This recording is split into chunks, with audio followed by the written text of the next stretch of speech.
for Trump's wars, but never money for the families back home who are desperate for a little relief. So I look forward to today's discussion. Thank you. I will now introduce our first panel of witnesses. Today, we're going to be hearing first from our colleagues, Senator Mike Rounds of South Dakota, Senator Ted Budd of North Carolina, and Senator Alex Padilla of California. I welcome all of you, and Senator Rounds will begin with you first. Chair Collins, Vice Chair Murray, and members of the committee, thank you for the opportunity to highlight why food security and national security go hand in hand. I'd also like to thank the Trump administration for recognizing that input pressures have made it more difficult for American farmers to support their own operations. In South Dakota, farming and ranching is more than a job. It's a way of life built on hard work, stewardship, and the hope of leaving the land better for the next generation. Feeding and fueling the world has never been easy. Producers continue showing up year after year, despite drought, floods, disease, pests, volatile markets, and other challenges beyond their control. This supplemental funding request comes at a critical time. Farmers and ranchers are facing production costs that exceed market returns.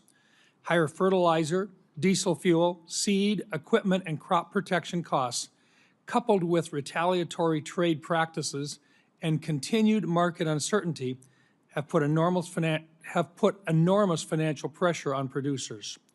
Specifically, the projected loss per acre across the country in 2026 for corn is $131. For cotton, $342. For wheat, $114. And for soybeans, $80. While we work to strengthen America's ability to produce more of what we need here at home and reduce reliance on foreign supply chains, Congress should provide stability so producers can remain in business and continue producing the best food and fuel in the world. Today's threats extend well beyond weather and markets. Foreign adversaries, cyber threats, industry consolidation, arbitrary standards, and unfair trade practices impact farmers' ability to produce food, fiber, and fuel. Food security, energy security, and national security are connected. We also have an opportunity to strengthen both agriculture and energy security by permanently authorizing voluntary access to nationwide year-round sales of E15. Giving consumers the option to choose a higher ethanol blend would increase domestic fuel production, expand markets for corn growers, reduce reliance on foreign energy sources, and provide families with lower cost options at the pump. Given the significant defense investments included in this supplemental, I also want to emphasize the importance of fully funding our national defense. We are living in one of the most complex and lethal threat environments since the Second World War, and the brave men and women who volunteer to defend this country deserve the leadership, training, and equipment, along with resources necessary to maintain America's military advantage. Protecting America's food supply, energy supply, and national defense are not separate priorities. They reinforce one another. This supplemental provides needed assistance to help farm and ranch families endure today's economic challenges, while Congress and the administration continue advancing long-term policies that strengthen American agriculture. I urge my colleagues to support this supplemental request to provide stability to our ag producers at this time. Thank you, Madam Chair. Thank you, Senator Rounds. Senator Budd. Chair Collins, Vice Chair Murray, members of the committee, thank you for the opportunity to testify this afternoon to provide a voice for the people in Western North Carolina. More than 21 months ago, Hurricane Helene unleashed an unprecedented amount of rainfall on the Blue Ridge Mountains, causing severe flooding and devastating landslides. The storm left behind tens of billions in damage. In December 2024, Congress responded by approving a disaster supplemental that provided billions of dollars to Western North Carolina recovery. Additionally, North Carolina's state government stepped up by committing roughly $2.4 billion in state appropriations and redirecting more than $2 billion from state agencies for reconstruction. But the Blue Ridge Mountains' challenging terrain has made it uniquely difficult for federal programs to operate, resulting in delays and inefficiencies. And there's still work to be done. Too many projects in Western North Carolina have stalled due to insufficient funding or because of financial shortfalls from expensive debris removal and rebuilding efforts. I greatly appreciate that President Trump and Secretary Mullen have empowered FEMA to more rapidly reimburse the state and local governments for public assistance projects. However, FEMA is only one part of the equation. The Environmental Protection Agency, Department of Housing and Urban Development, and other federal agencies play a key role in disaster recovery. And much of the existing disaster funding for those agencies has already largely been allocated. When I visit Western North Carolina, I see the impacts the delays in recovery have caused. Debris still clogs the waterways. Facilities that provide drinking water and manage wastewater have yet to be rebuilt. Most concerning, some homeowners are paying mortgages on properties that are still unlivable or yet to be rebuilt. Towns have been forced to embrace expensive short-term stopgap solutions just to carry out their most basic functions for their residents. In the small town of Beech Mountain, there is no long-term water supply. The dam and water treatment plant were heavily damaged, forcing the town out of compliance with state safety standards. And as a result, the state could be finding Beech Mountain $25,000 per day. Most repairs are needed so that the water treatment plant can function long-term. If funded, this process will take at least a year and require significant diversion of utilities and/or daily water trucks just so hundreds of residents will have to have clean drinking water during construction. 3 years is too long to wait after a disaster, and we can't delay any longer. Tourism, the lifeblood of much of Western North Carolina, has begun to rebound, but there's still far too many areas that are unable to accommodate the travelers they once welcomed. But I want to highlight a few examples of success stories to show how ample funding for the last disaster supplemental, paired with exceptional planning and project execution, made an immediate impact on our mountain communities. Last July, portions of the Blue Ridge Parkway reopened after 57 landslides struck 200 miles of the parkway. This Memorial Day weekend, Lake Lure reopened to the public after an incredible debris removal and refilling project. And I want to be clear that I fully support President Trump's request to replenish our munitions stockpile and strengthen our military. And I'm also appreciative of his efforts to provide economic assistance to farmers impacted by disasters and unfair trade practices. However, to address the long-term recovery needs of Western North Carolina, more federal funds are needed. Every time I'm in Western North Carolina, people ask me to make sure that they're not forgotten. This is Congress's chance to remind them that we're serious about helping them get back on their feet. I'm deeply grateful to the members of the committee for holding this hearing, and I look forward to continuing to work with you throughout this whole process. Thank you. Thank you, Senator Budd. Senator Padilla. Thank you, Madam Chair, Vice Chair Murray, members of the committee. Appreciate the opportunity to testify on behalf of the people of California, and especially the survivors of last year's devastating fires in Los Angeles County. And I want to acknowledge that some of them are here in the audience today advocating for relief, and I'm proud to work alongside them. As many of you recall, 18 months ago, 60,000 acres across Southern California burned. That's roughly 3.5 times the size of Manhattan. Over 16,000 homes, businesses, schools, and other structures were destroyed. And most devastatingly, 31 Californians lost their lives. To respond, more than 7,500 firefighters worked literally round the clock for more than 3 weeks to extinguish the fires. And those firefighters weren't just from California. Many came from our neighboring states of Oregon, Washington, Arizona, some as far away as Utah, Texas, and Montana. Colleagues, because as Americans, that's what we do. We help each other. We don't condition our response based on who a community voted for in the last election. When Americans need help, we help. Now, walking around the Palisades and the Altadena communities during the fires and after the fires, you couldn't help but be moved by the scale of the devastation, the images of nothing standing but a chimney amongst a pile of ash. Cars literally melted into the streets or the drivers where they had been parked. In the wake of disasters like this, Congress has historically come together on a bipartisan basis to provide aid and long-term recovery funding to help communities recover and rebuild, regardless of whether the disaster was in a state represented by Republicans or Democrats. But instead of following that historical practice, this administration has left California waiting for more than a year and a half, while asking Congress to fund hundreds of billions of dollars for other purposes. I want to be crystal clear. No disaster-impacted community, regardless of where it is located, should ever be held hostage or treated as a bargaining chip for other political priorities. Californians in Altadena and the Palisades have now waited more than 18 months. Yet long-term recovery funding is still absent from even the administration's request.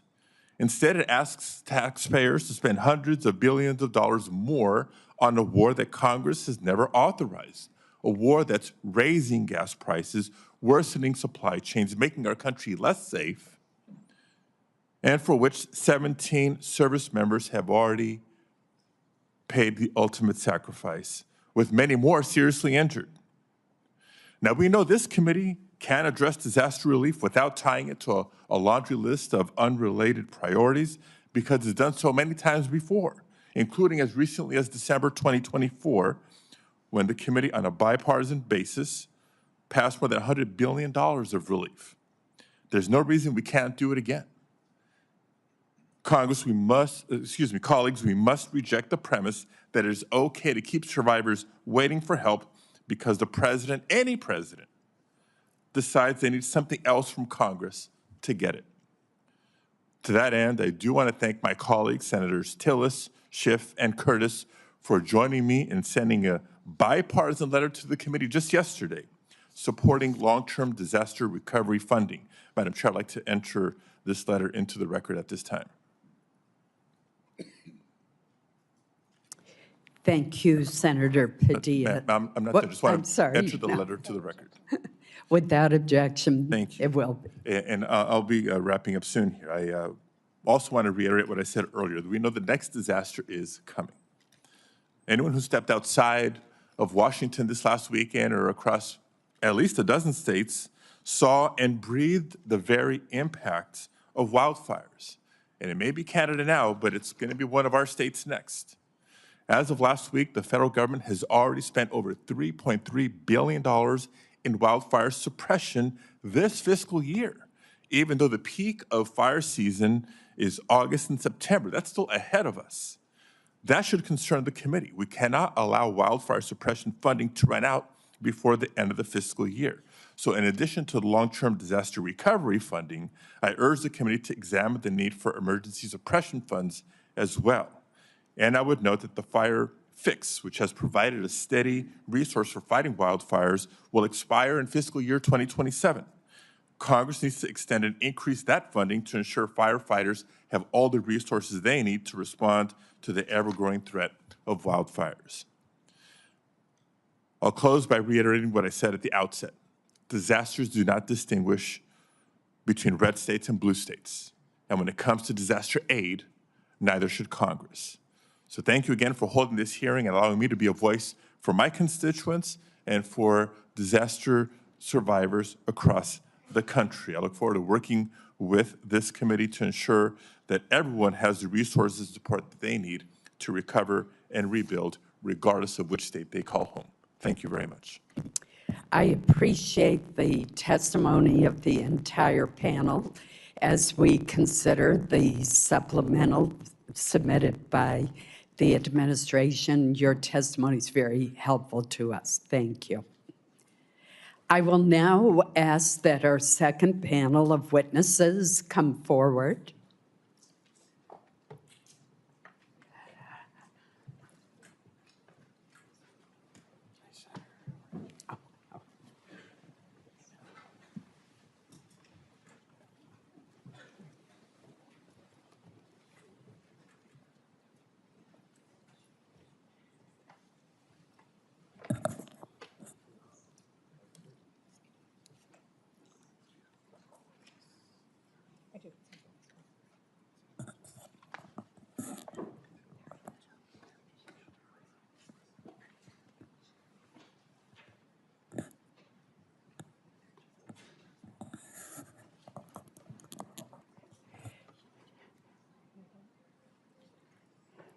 Well, leave it to our military witness to be on time.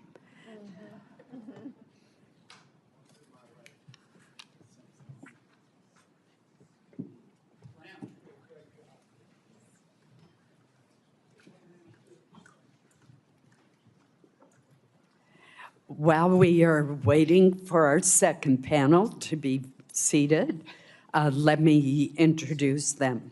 We are joined today by the Secretary of War, Pete Hegseth, the Secretary of Agriculture, Brooke Rollins, and the Chairman of the Joint Chiefs of Staff, General Dan Caine. These administration officials represent the largest components of the administration's request, and we welcome them to the committee today. Secretary Hegseth, we will begin with your testimony. Please proceed. Well, Chair Collins, Vice Chair Murray, members of the Senate Committee on Appropriations, thank you for the opportunity to testify on President Trump's supplemental funding request for the Department of War. As you know, we live in a dangerous world that requires bold and swift action. Hence, this supplemental request for fiscal year 2026. This request is an urgent, necessary injection of resources to address the immediate needs of our department. The supplemental funding request is not a substitute.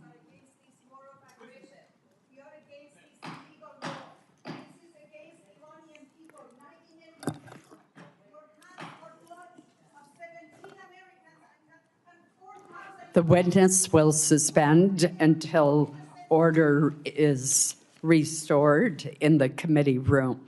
I know that individuals feel very passionately, but we must have order in the hearing room so that we can proceed. We're now going to move forward with our hearing, and Secretary Hegseth, please proceed.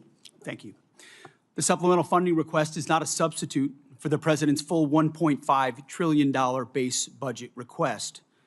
$1.5 trillion.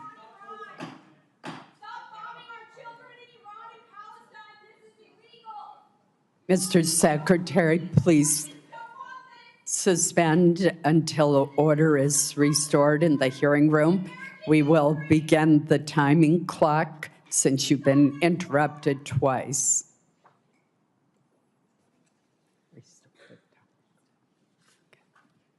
Thank you. Please proceed. $1.5 trillion is what the President seeks and what we need to defend the country.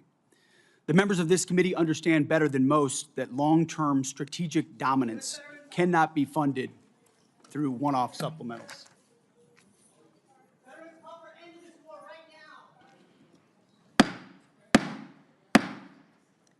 We will have order in the hearing room.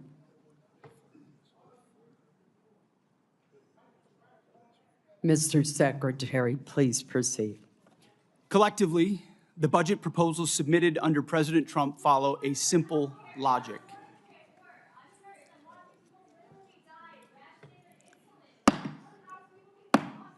I would ask that the Capitol Police, whose professionalism I admire, remove those who are seeking to disrupt the hearing. Please proceed. President Trump's following a simple logic. The military requires a generational investment to deliver on peace through strength. We know the best way to create peace is to prepare for war, to deter it. And that's exactly what the Department of War is doing, building a force so capable that it would be absurd for anyone to challenge it. As the direct result of neglected priorities and gross negligence that ignored threats left over from the previous administration, President Trump inherited a set of global and domestic crises, deferred maintenance almost across the board. Instead of steering the ship through gathering storms, former leaders let our military languish through social experiments and globalist appeasement, sheer weakness. Under President Trump, we have built a different type of department. The Pentagon is no longer run by bureaucrats. Instead, it's led by combat-tested veterans and world-class business leaders who are running the department like a business, and tech titans who are bringing lethal innovation to the battlefield. We're also at a different moment, and we cannot afford inaction. If we don't make critical investments right now in tech, in compute, in AI, in autonomy, in space, our adversaries who are already making these types of investments could outpace us. Without these funds, we face critical shortfalls that threaten our ability to also simply pay our service members, rapidly replenish equipment and munitions, and sustain vital operations without disruption. This supplemental request serves two purposes: sustain our military readiness to meet this year's new demands, and accelerate critical capabilities to replace and augment those we have used in contingencies. But make no mistake, this is not a one-for-one replacement. We are upgrading and we are modernizing across the force. On the readiness front, we requested $21 billion. This will fund military pay, replace much of the equipment utilized during recent operations, sustain forward-deployed forces, and grow personnel and strength while stabilizing mission-critical fueled shortfalls and supporting the National Guard. On the capabilities side, we requested $46 billion. These funds will expand production lines and accelerate delivery of high-demand munitions. We're talking about solid rocket motors, JDAMs, hypersonics, and counter-drone capabilities. Additionally, we will use this investment to secure digital and space dominance, including resilient satellite networks. Department leadership recognizes that appropriating those funds is just the first step. Once funds are appropriated, or apportioned, to the department, we need to promptly execute on them, and that's why we're requesting targeted legislative authorities, like transfer authority, to prioritize our greatest needs and opportunities, multi-year procurement for weapon systems, revolutionizing the speed and scale of munitions procurement, and New START authorities. Rest assured that every dollar appropriated to the Department of War will be focused on building the lethality of our joint force and reinforcing peace through strength. As I have said before, not fully funding this department, the Department of War, and we know what that means, that means $1.5 trillion, given the world that we live in and the disaster of what the Biden administration budgets gave us. Not funding this department at $1.5 trillion, I believe, is the greatest threat that our nation faces. Either we invest in our warriors at this moment of step change on the battlefield and growing threats, or this is all just talk. I look forward to working with this committee to secure those funds so that our warfighters can continue to do their work every day to keep our great republic safe. Thank you very much. Thank you, Mr. Secretary. General Caine. Chair Collins, Vice Chair Murray, distinguished members of this committee, I'm honored today to appear before you with Secretary Hegseth and Secretary Rollins to testify on the Department of War's fiscal 2026 supplemental funding request. And I'll note I fondly remember my time at USDA earlier in my career where I had the chance to serve there. I'm also joined today by my senior enlisted advisor, SEAC Dave Isom. As always, I'm deeply grateful for this committee's continued partnership and support for our common defense. I'd like to begin by expressing my deep condolences and that of the Joint Chiefs of Staff and the SEAC for the fallen from this past weekend and their families. Today, we remember First Lieutenant Tyler Feehan, Sergeant Michael Swinton, and Private Isabel Gonzalez, and note that the names of our last fallen will be released when we can. I'm humbled daily by the profound commitment of the incredible 2.8 million Americans, just like these names that I've just mentioned, who make up our joint force and serve our nation every day. Also, on behalf of the Joint Force and the Joint Chiefs, I want to express my sincere and heartfelt condolences to the family of Senator Graham for their loss and all of you for the loss of your colleague. The Joint Force remains grateful for his 44 years of service, both in and out of uniform. There is no doubt he made a difference to the safety and security of our nation. On July 22nd, 1940, General George C. Marshall said, and I quote, "For almost 20 years, we had all of the time and almost none of the money. Today, we have all of the money and no time." His words resonate powerfully with me today as we find ourselves in a somewhat similar situation. I've come to you today to request the necessary funds while in the window of opportunity, while time is still on our side. The United States of America faces a global list of military challenges in the Middle East, in Europe, in the Pacific, both nuclear and non-nuclear challenges, and the continued threat of terrorism. We find ourselves living and leading in complex and dynamic times. Our adversaries are aligning in their interests, creating simultaneous challenges across multiple domains. They are sharing intelligence, combat capabilities, and technology that is accelerating the speed of war. It is an imperative that Americans understand that the character of war is changing. Advances in technology are fundamentally and irreversibly changing the way we fight, which necessitates capital to properly arm America's military. Rapid advancements in AI, autonomous systems, deliver critical technological advantages to our national defense and simultaneously introduce unprecedented strategic vulnerabilities and uncertainty across the world, to include right here at home. The low barrier to entry created by affordable, ubiquitous, unmanned systems means our adversaries, rogue actors, state and non-state actors, and violent extremists have access to disruptive and potentially lethal technologies at scale. We've seen this in Ukraine, and we must adopt elements of this fight for our future fights. Conflict is never confined neatly to the land, sea, or air domains. The modern battlefield stretches from the seabed up to cislunar space and beyond, cyberspace, and in the information domain, all at the same time. Our nation must be prepared to fight and win across all of them, all the time, all at once.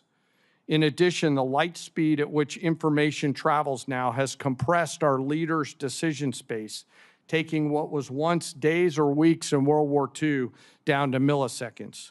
Your joint force must be ready because the United States military is America's greatest insurance policy.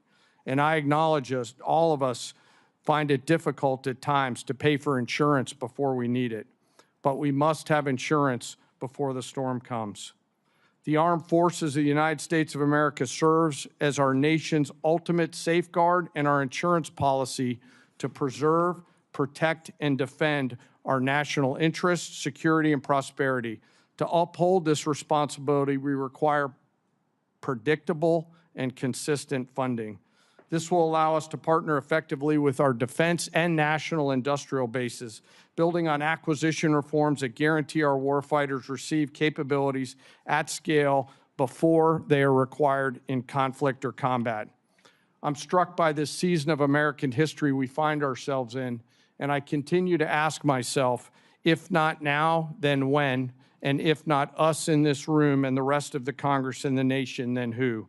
I acknowledge the environment we all serve in, but always remember that we are all Americans with deep and abiding love of our nation and our military service members and their families.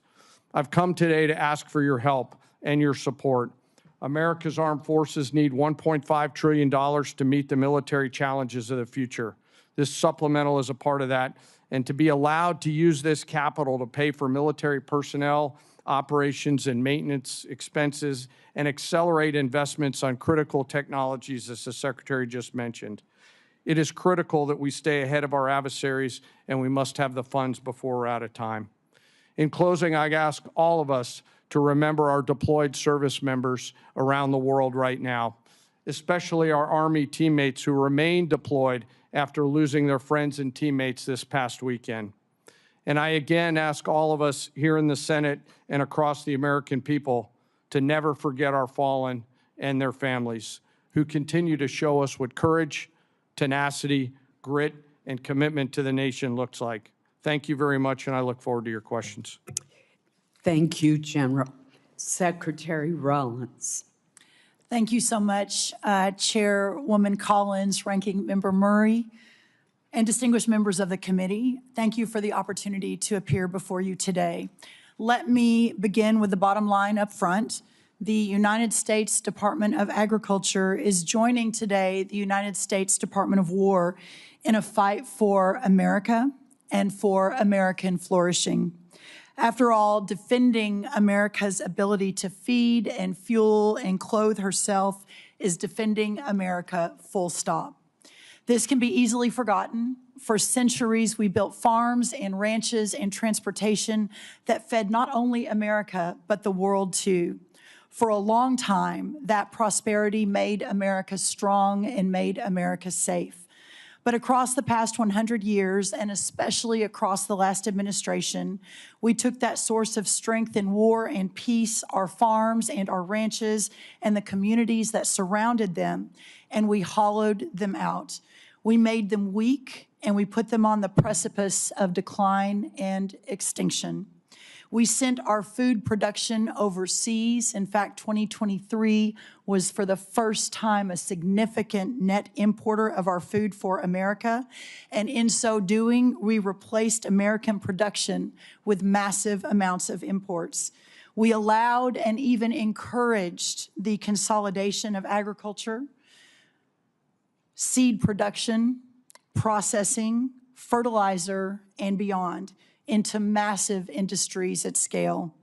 Today, nearly 85% of our meat packing capacity is controlled by just 4 companies, including 2 that are foreign-owned.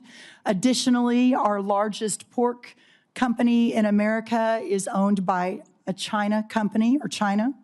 4 fertilizer companies now represent 78% of the production versus just a couple of decades ago, that was in the dozens. And 2 seed companies now produce more than 50% of the seed for America. These are national security implications. When President Trump returned to office, America's farm economy faced one of the most difficult economic environments in decades.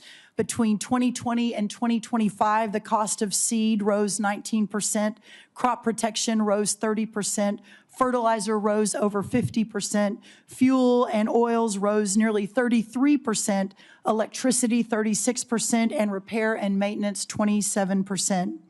As these costs climbed, commodity prices plummeted. Farm income fell by more than $90 billion from 2023 to 2024, representing one of the largest single-year declines in history. At the same time, producers saw not one new trade deal across the world, resulting in an unprecedented $50 billion agricultural trade deficit. American farmers deserve better, and our national security now demands it. As long as we are beholden to foreign and even hostile countries for our food and our fuel, our freedom is in jeopardy. Since my first day at USDA, we have been committed to addressing this crisis head-on. In addition to implementing the historic working families tax cuts, thanks to so many in this room who worked so hard, moving $40 billion in disaster and economic assistance to producers across the country, securing 19 new trade deals, and decreasing that $50 billion agricultural trade deficit in 1 year by 42%. This year, our corn exports are expected to be at a record-breaking 35%, ethanol up 11%, dairy up 15%, and tree nuts up 11%. We are making progress, but we have a ways to go. Administrator Zeldin has secured the strongest renewable fuel standard volumes in history, and the President continues to support year-round E15 for our domestic markets. We have led robust responses to animal health threats, including HPAI and the New World screwworm, and have reduced unnecessary regulatory burdens and partnered with producers to strengthen the domestic demand for American agriculture. These are lasting reforms and will change the trajectory of American agriculture for the future. The trade agreements will take time to fully execute and generate even more exports. The biofuel investments take time to increase the demand for American crops, although we're already seeing a 10% increase since just an announcement a month ago. And of course, onshoring facilities like fertilizer will continue to take some time to build out. But we are confident that the direction of American agriculture is changing for the better. But many producers continue to face economic pressure as we build that economic infrastructure out. Specialty crop growers across the Northeast, the Mid-Atlantic, the Pacific Northwest, and Florida suffered devastating freeze losses this past winter. Producers across the plains continue recovering from catastrophic wildfire and events occurring while many operations are still working to catch up financially. That is why our proposal includes $10 billion in temporary economic assistance for 2026 row crop and specialty crop producers, and also includes $1.1 billion to help producers recover from catastrophic freeze losses suffered this past winter.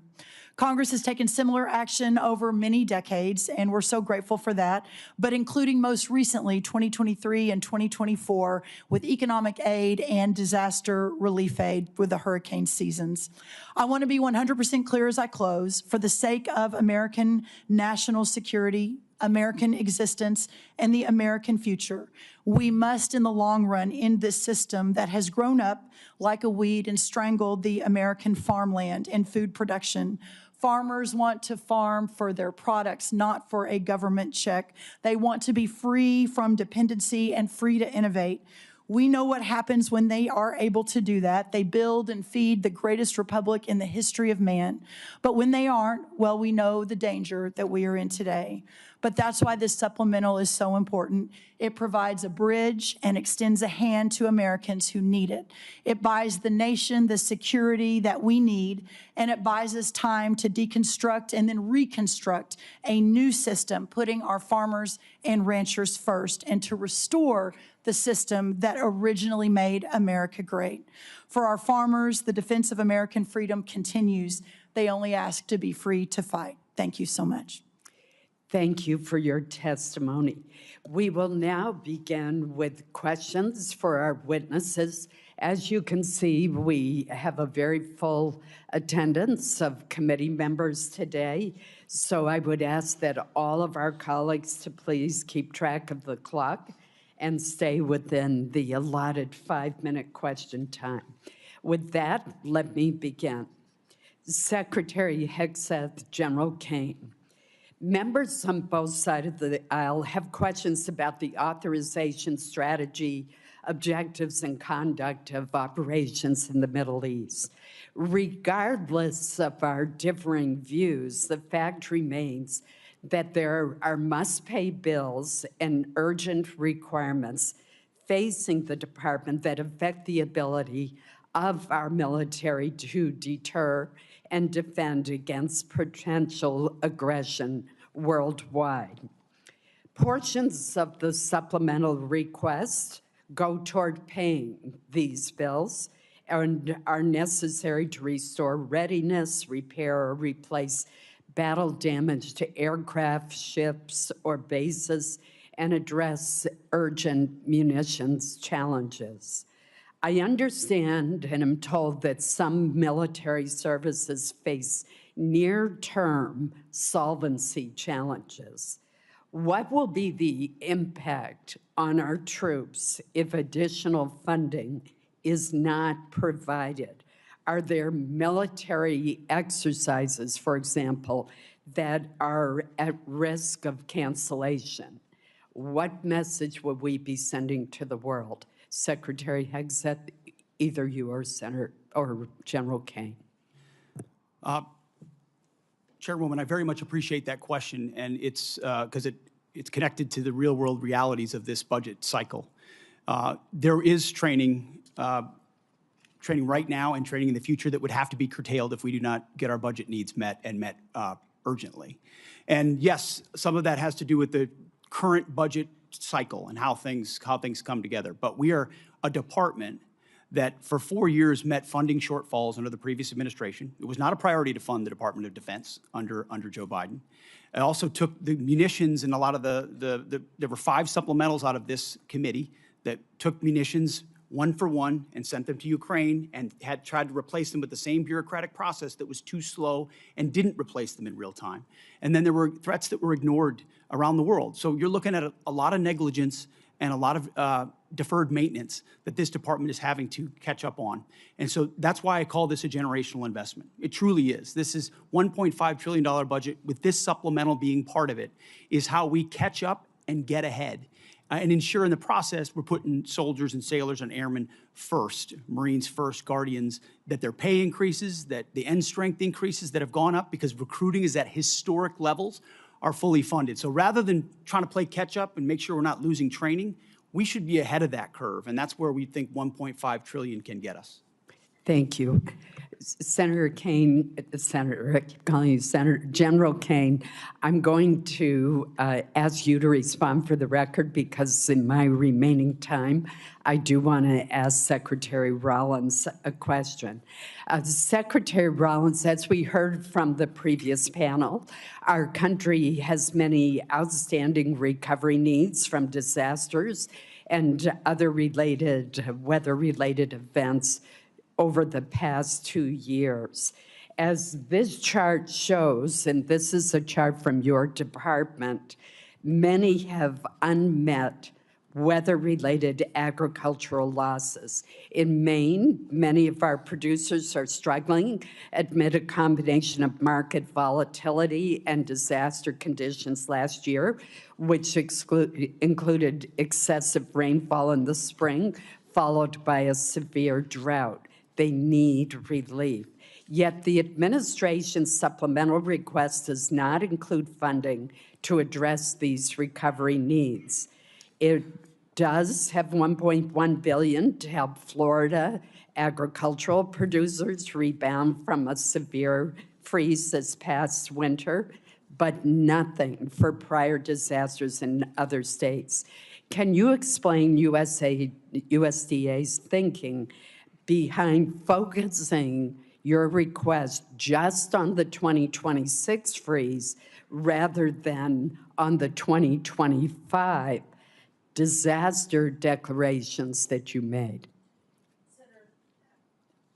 Yes, Senator, thank you for that question. Obviously, the discussions that went on over at OMB and with our teams continue, but what I will say is we are obviously 100% in support of any sort of disaster relief program for our farmers, whether it's hurricane, tornado, drought, freeze, et cetera. So look forward to working with you on that and specifically understanding the larger context here that there's a lot of farmers, a lot of producers who are really hurting, not just in Florida and not just from the freeze. So it's important that we work together to solve for that.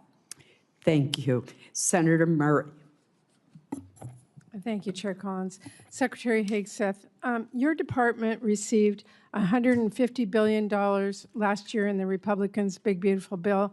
It also received a record $839 billion for fiscal year 2026, more money than you asked for last year. Combined, that is a $1 trillion budget for the year, and as I already mentioned, your department has yet to spend half of the reconciliation funds. And despite that, you are here today asking for tens of billions of dollars more for things that you've already asked for in your FY27 request or that have nothing to do with Iran. This administration has tried to sell this as an emergency request, but it may be better understood as an attempt to skirt the normal appropriations process. Here are just a few of the things requested in this Iran supplemental. $800 million for the National Guard to patrol D.C. even longer. Over $1 billion for the Army to patrol the southern border, which is DHS's job. $900 million to support the administration's illegal boat strikes in the Caribbean.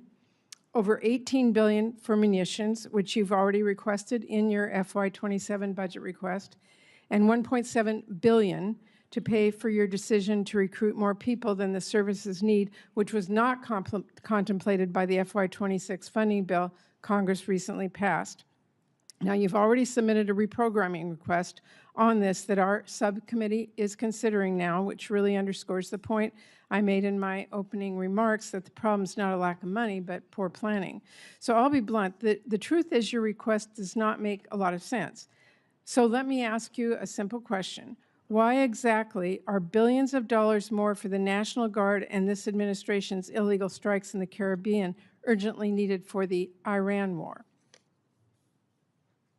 Well, Senator, I wouldn't, of course, agree with your characterization, but why this kind of spending is needed is because of the gross negligence and neglect of the Biden administration inside our department. Ran it like a bureaucracy, abandoned our strength posture around the world, so we're having to reestablish deterrence. You mentioned the end strength numbers, and I will acknowledge that we are ahead of schedule on end strength in recruiting. 8,000 in the Navy, 6,000 in the Army, 4,000 in the Air Force.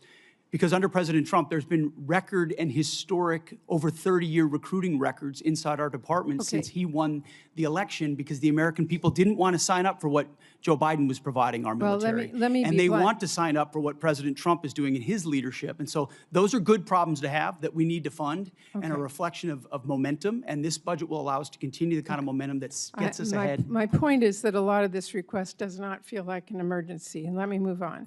Secretary Hegseth, like most Americans, I've had a lot of trouble following this administration's contradictory statements about the war. On April 8th, you said, and I quote, "Their missile program is functionally destroyed, launchers, production facilities, and existing stockpiles depleted and decimated and almost completely ineffective."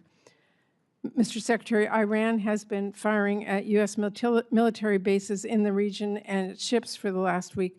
How is it possible, if their capabilities were, quote, functionally destroyed 3 months earlier, as she claimed, for them to be doing this now? Well, Senator, Iran is at the weakest point militarily it has ever been in the past decade. Certainly, maybe in 47 years, as they've gathered effectively a terror army. And that terror army was built to try to create conventional capabilities to defend against a pursuit of nuclear weapons, which meant thousands of ballistic missiles, many of which we have destroyed, others of which they have put inside facilities and hidden in underground facilities, and that's what terror regimes would do. So I acknowledge they still have capabilities, no doubt, but the amount of damage that we've done to them over the course of these series of operations has put them in the worst place they've ever been. Okay, well, let me move on. On May 5th, you claimed that Iran doesn't control the strait, and you said that there was a, quote, powerful red, white, and blue dome over the strait. If that was true, how did Iran shrink ship traffic in the strait to a trickle again last week? We pushed almost, I believe, between 400 and 500 million barrels of oil under the nose of Iran over the course of Project Freedom, which went underground, which I acknowledged after we did so covertly, because it was more effective to do so quietly than to do so publicly. So we've been in control of moving traffic through there for quite some time. Will they retain the ability to recklessly shoot at commercial shipping? And that's what happened. We had a ceasefire, and then they shot at commercial shipping recklessly also as a state. said at That's that what changed same press conference, and I'm going to quote you, you urged Iran to, quote, let innocent ships pass freely. These international waters belong to all nations, not to Iran to tax, toll, or control. Last week, President Trump said the U.S. would charge a 20% toll to each ship to pass through the state. So based on your opposition to tolls, did you talk to the president out of that idea, or did someone else?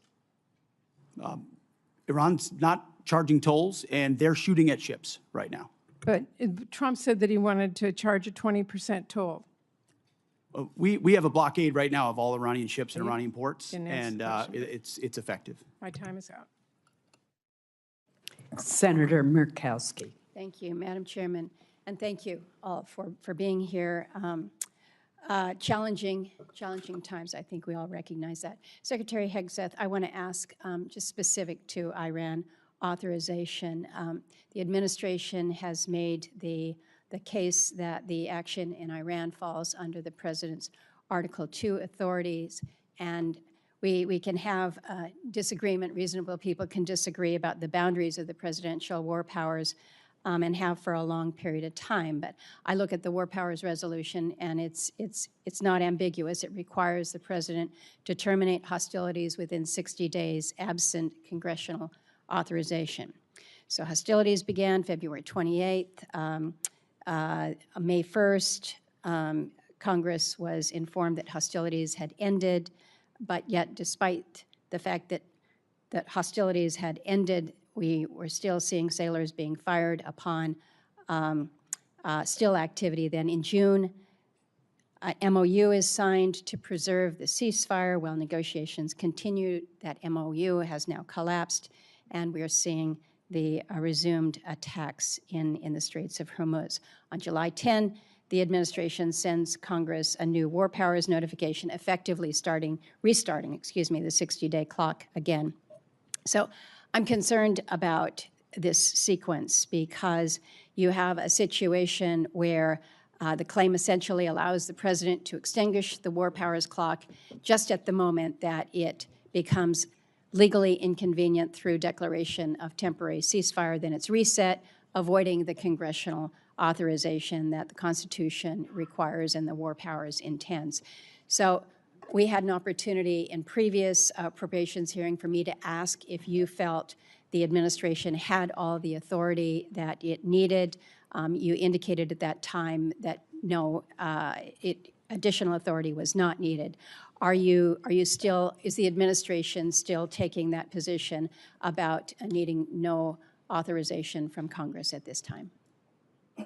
Senator, I know there's a long-standing legal debate on this particular topic, but we certainly as a department share the position of the White House that we have all the authorities necessary at this moment. So let me just kind of do a follow-on. In the Clinton administration, this is 1999, there was an operation that was launched, Operation Allied Force, NATO airstrikes against Yugoslavia. There was not a prior congressional authorization that was sought. President Clinton notified Congress under the War Powers Resolution, and then subsequent to that, sent Congress an emergency supplemental funding request. It was about $6 billion to cover the cost of Kosovo operations. Congress then passed a supplemental package that covered the President's request plus additional military funding. But Congress never passed a standalone authorization for use of military force in Kosovo. When the war powers clock was set to run out then in May of 1999, the Clinton Justice Department's Office of Legal Counsel issued an opinion holding that the supplemental appropriation itself, passed without any authorizing language, satisfied the War Powers Resolution requirement. So is the department looking to that or intending to rely on that same reasoning that funding alone can substitute for explicit congressional authorization? Senator, I would have to defer to our legal department, and we'll get back to you with our views on that. But as of right now, we think standalone Article 2 authorities exist for us to conduct this operation on behalf of the defense of the American people, that the President has those authorities, and seeking this funding is important in pursuit of that and our $1.5 trillion budget. But I wouldn't connect the two without consulting with our legal folks first. In my remaining time, let me turn to you, Secretary Rollins. I appreciate that you have acknowledged that fishermen are farmers of the sea. I don't know whether you are aware whether any fishermen will be eligible for any of the supplemental funding. They too have faced many of the same challenges that our farmers have with high fuel costs, the impact from tariffs, disasters that we have seen. In the 15 seconds remaining, any help for our fishermen? Well, I remember having the conversation with you when we were going through the process, and my commitment to you and to Senator Collins and some of our others on the across the aisle was that it's time for USDA to recognize our fishermen as part of our farmers of the sea. That's never happened before. We now have an office at USDA focused on fishermen. And so I think as you all move forward with the supplemental, the conversation, and obviously up to you all what that looks like, but very supportive of treating our fishermen similarly to the rest of our farmers. Thank you. Thank you, Madam Chair. Thank you. Senator Durbin. Thanks, Madam Chair. Mr. Secretary, I'd like to ask you to help me reconcile some numbers. It's my understanding that this whole supplemental funding request is $87.6 billion, and most of the funding, $67 billion, is for the Department of Defense. Yet we are told the Department of Defense still has $75 billion in unobligated funding from last year's reconciliation package. Is that true? Roughly correct numbers, yes. So you've left some change on the dresser before you prepared to come for this hearing. What's going to happen to that $75 billion? Well, that 75 is, there's plans and designs on that, part of the rebuild of our military, which had to be undertaken. And so the One Big Beautiful Bill gave us specific avenues. I'd have to get you the exact numbers of what that is left to be allocated. Does it have to do with the war in Iran? No, this is rebuilding our military from what was not funded in the past under the Biden administration. So this is from 2026, One Big Beautiful Bill, which helped move the president's priorities like Golden Dome for America, move away from all the woke priorities of what the Biden administration was pursuing, give us a chance to start cutting these deals on munitions, all the things that the president wanted us to focus on: shipbuilding, hypersonics. I mean, the Biden administration ignored hypersonics. They just decided to pretend like that technology didn't exist and we shouldn't invest in it. There are things. I don't know what Lloyd Austin did for 4 years. I really don't. Well, I'm sure the amount of neglect, the amount of stale thinking and bureaucracy was staggering when we took over. So One Big Beautiful Bill gave us a chance to get caught back up. Let me interrupt your speech for a minute, Mr. Secretary. It's my turn to ask questions. I've been listening patiently while you made your presentation. You estimated at one point that the cost of the war in Iran was $29 billion, but then added a caveat that there was a replacement of munitions, for example. Do you have a new estimate about what the war has cost us so far in the 5th month of the first year of this war in Iran? Senator, the estimate we have as of today is $37.5 billion. And is the current activity, which we've been told about, the exchange of fire back and forth in Iran, an indication that that number is going to go up in the months ahead?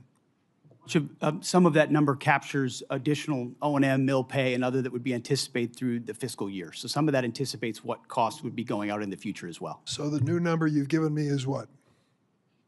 $37.5 billion. And that represents the cost of the war through what period of time? Through now for certain aspects of it, but also mill pay, O&M, other anticipated costs through September 30th, Senator. General Caine, let me ask you a question. I joined a group of senators, some are here, Senator Rounds, Senator Coons, Senator Shaheen, and met with President Zelensky in Turkey during the NATO summit. He was very explicit in terms of what he needed to win. He feels the momentum in Ukraine is moving to his side, and that he is putting a foot forward instead of back. Is that your feeling? Sir, I think the pressure that Ukraine is putting on Russia is substantive at this point. Do you acknowledge his request that we help them with air defenses as a high priority? Sure, I know he's made the request. Whether or not that moves forward is always a debate at our civilian leadership, but I'm aware of that request. Are you aware of the fact that we appropriated and the President signed into law $400 billion of supplemental funding for Ukraine, including money for air defenses? I am, sir. Are you also aware the administration has informed us that that money will not be available in many aspects until the next president is in office? Sir, I'm not aware of that. My that's a understanding was that capital had been allocated, but I'll have to defer to my civilian leadership. No, I'm sorry to tell you the pay plan tells us to be prepared to spend that money in fiscal year 29. The new president, whoever it may be, will make that decision. If you're talking about air defenses and the momentum on the side of Zelensky, what impact will it have if we cannot fund this for 3 years? So I want to highlight that the incredible work that the Ukraine industrial base is doing as they scale their own capabilities. It ranges from their surface-to-air capabilities to their air-to-air capabilities. I'll note that recently we had the first air-to-air kill where a Ukrainian F-16 shot down a Russian fighter. So I think their ability to scale their layered defense has come along a long way over the past couple years with the help and assistance of many. General, thank you for your service to the country, and I'm sorry for our losses. I believe 17 servicemen have given their lives in Iran so far, and hundreds have been injured. We should acknowledge that fact. And let me also say, we're at a moment in history where we can win the war in Ukraine. That victory would be critically important for those people who have fought for more than 4 years against the odds and proven they can put Putin back on his heels. But instead of finding the money that they need now for air defenses, we're putting more money into this exchange with Iran, a war of choice which we never should have entered. Thank you, General. Senator Moran. Chairwoman Collins, thank you very much. Let me first begin with just a statement to you, Secretary Rollins. Thank you for your leadership. Thank you for your attention to disaster assistance. Hugely significant and important in many states represented here, but across the country. And it is as challenging circumstances as I've seen farmers in my time and representing them in the United States Congress. And I appreciate my colleague, Senator Rounds, for making that case today. I appreciate the efforts by Senator Bozeman, the chairman of the Ag Committee, and Senator Rounds and his Vice Chairman Shaheen for their efforts here on this committee for that effort. Secretary Hegseth, let me ask you about your recent visit to the 101st Airborne Division. You saw the MV-75 Cheyenne. You saw it firsthand and heard from soldiers, as I understand it, about the next generation capabilities, how they will transform the way we fight. The Cheyenne has broken through, and it appears to me, in the acquisition bureaucracy to deliver a capability for our warfighting much faster than it otherwise would have happened.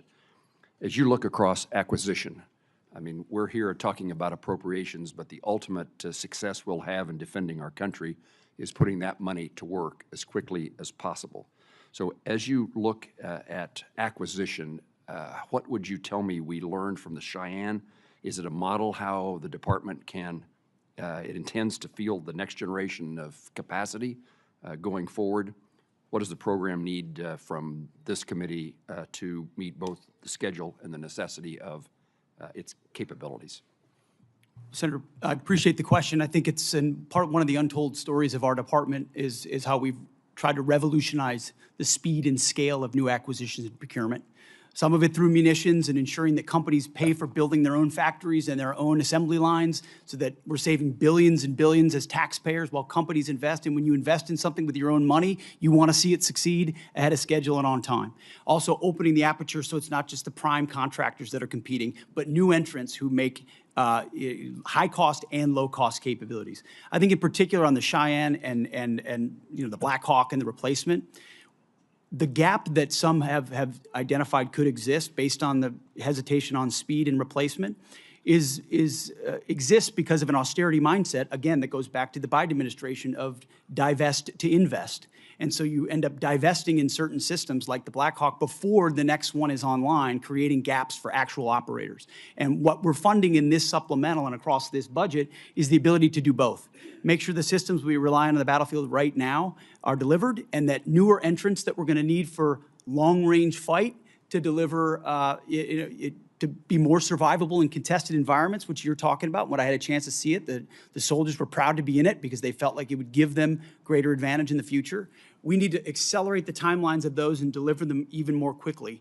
And when you allow new entrants with all the right incentives, those things happen, and it's happening in that program. Will that take place, I think you may have just said this, but will take place in this circumstance of the Cheyenne? I believe in this administration, because of the policies of this administration, it is likely to do so. Just like the B-21, just like the F-47, just like so many other of our exquisite munitions that otherwise would have taken years and years to even get into development. We're moving those things left by, in some cases, years, so that we get them in the hands of warfighters who would need them right now and not held up in bureaucracy in this town. Thank you, sir. Let me turn to you, General Caine. The department is requesting a significant supplemental to address the ongoing operational demands. Our adversaries are watching how we resource this moment. Beijing, Moscow, Tehran are all increasingly coordinating their activities and intelligence. In your judgment, do you believe our adversaries view this moment as an opportunity to exploit U.S. commitments elsewhere? And how does this supplemental ensure our deterrence posture and our commitments to allies remain credible in every theater all at once? Well, sir, thanks for the question. In my job, it's to look across the globe and look at the range of trade-offs out there. We are the strongest military in the world. Our adversaries still fear America's ability to project power at the time and place of our choosing. There is no doubt that they are aligning, as I've said before.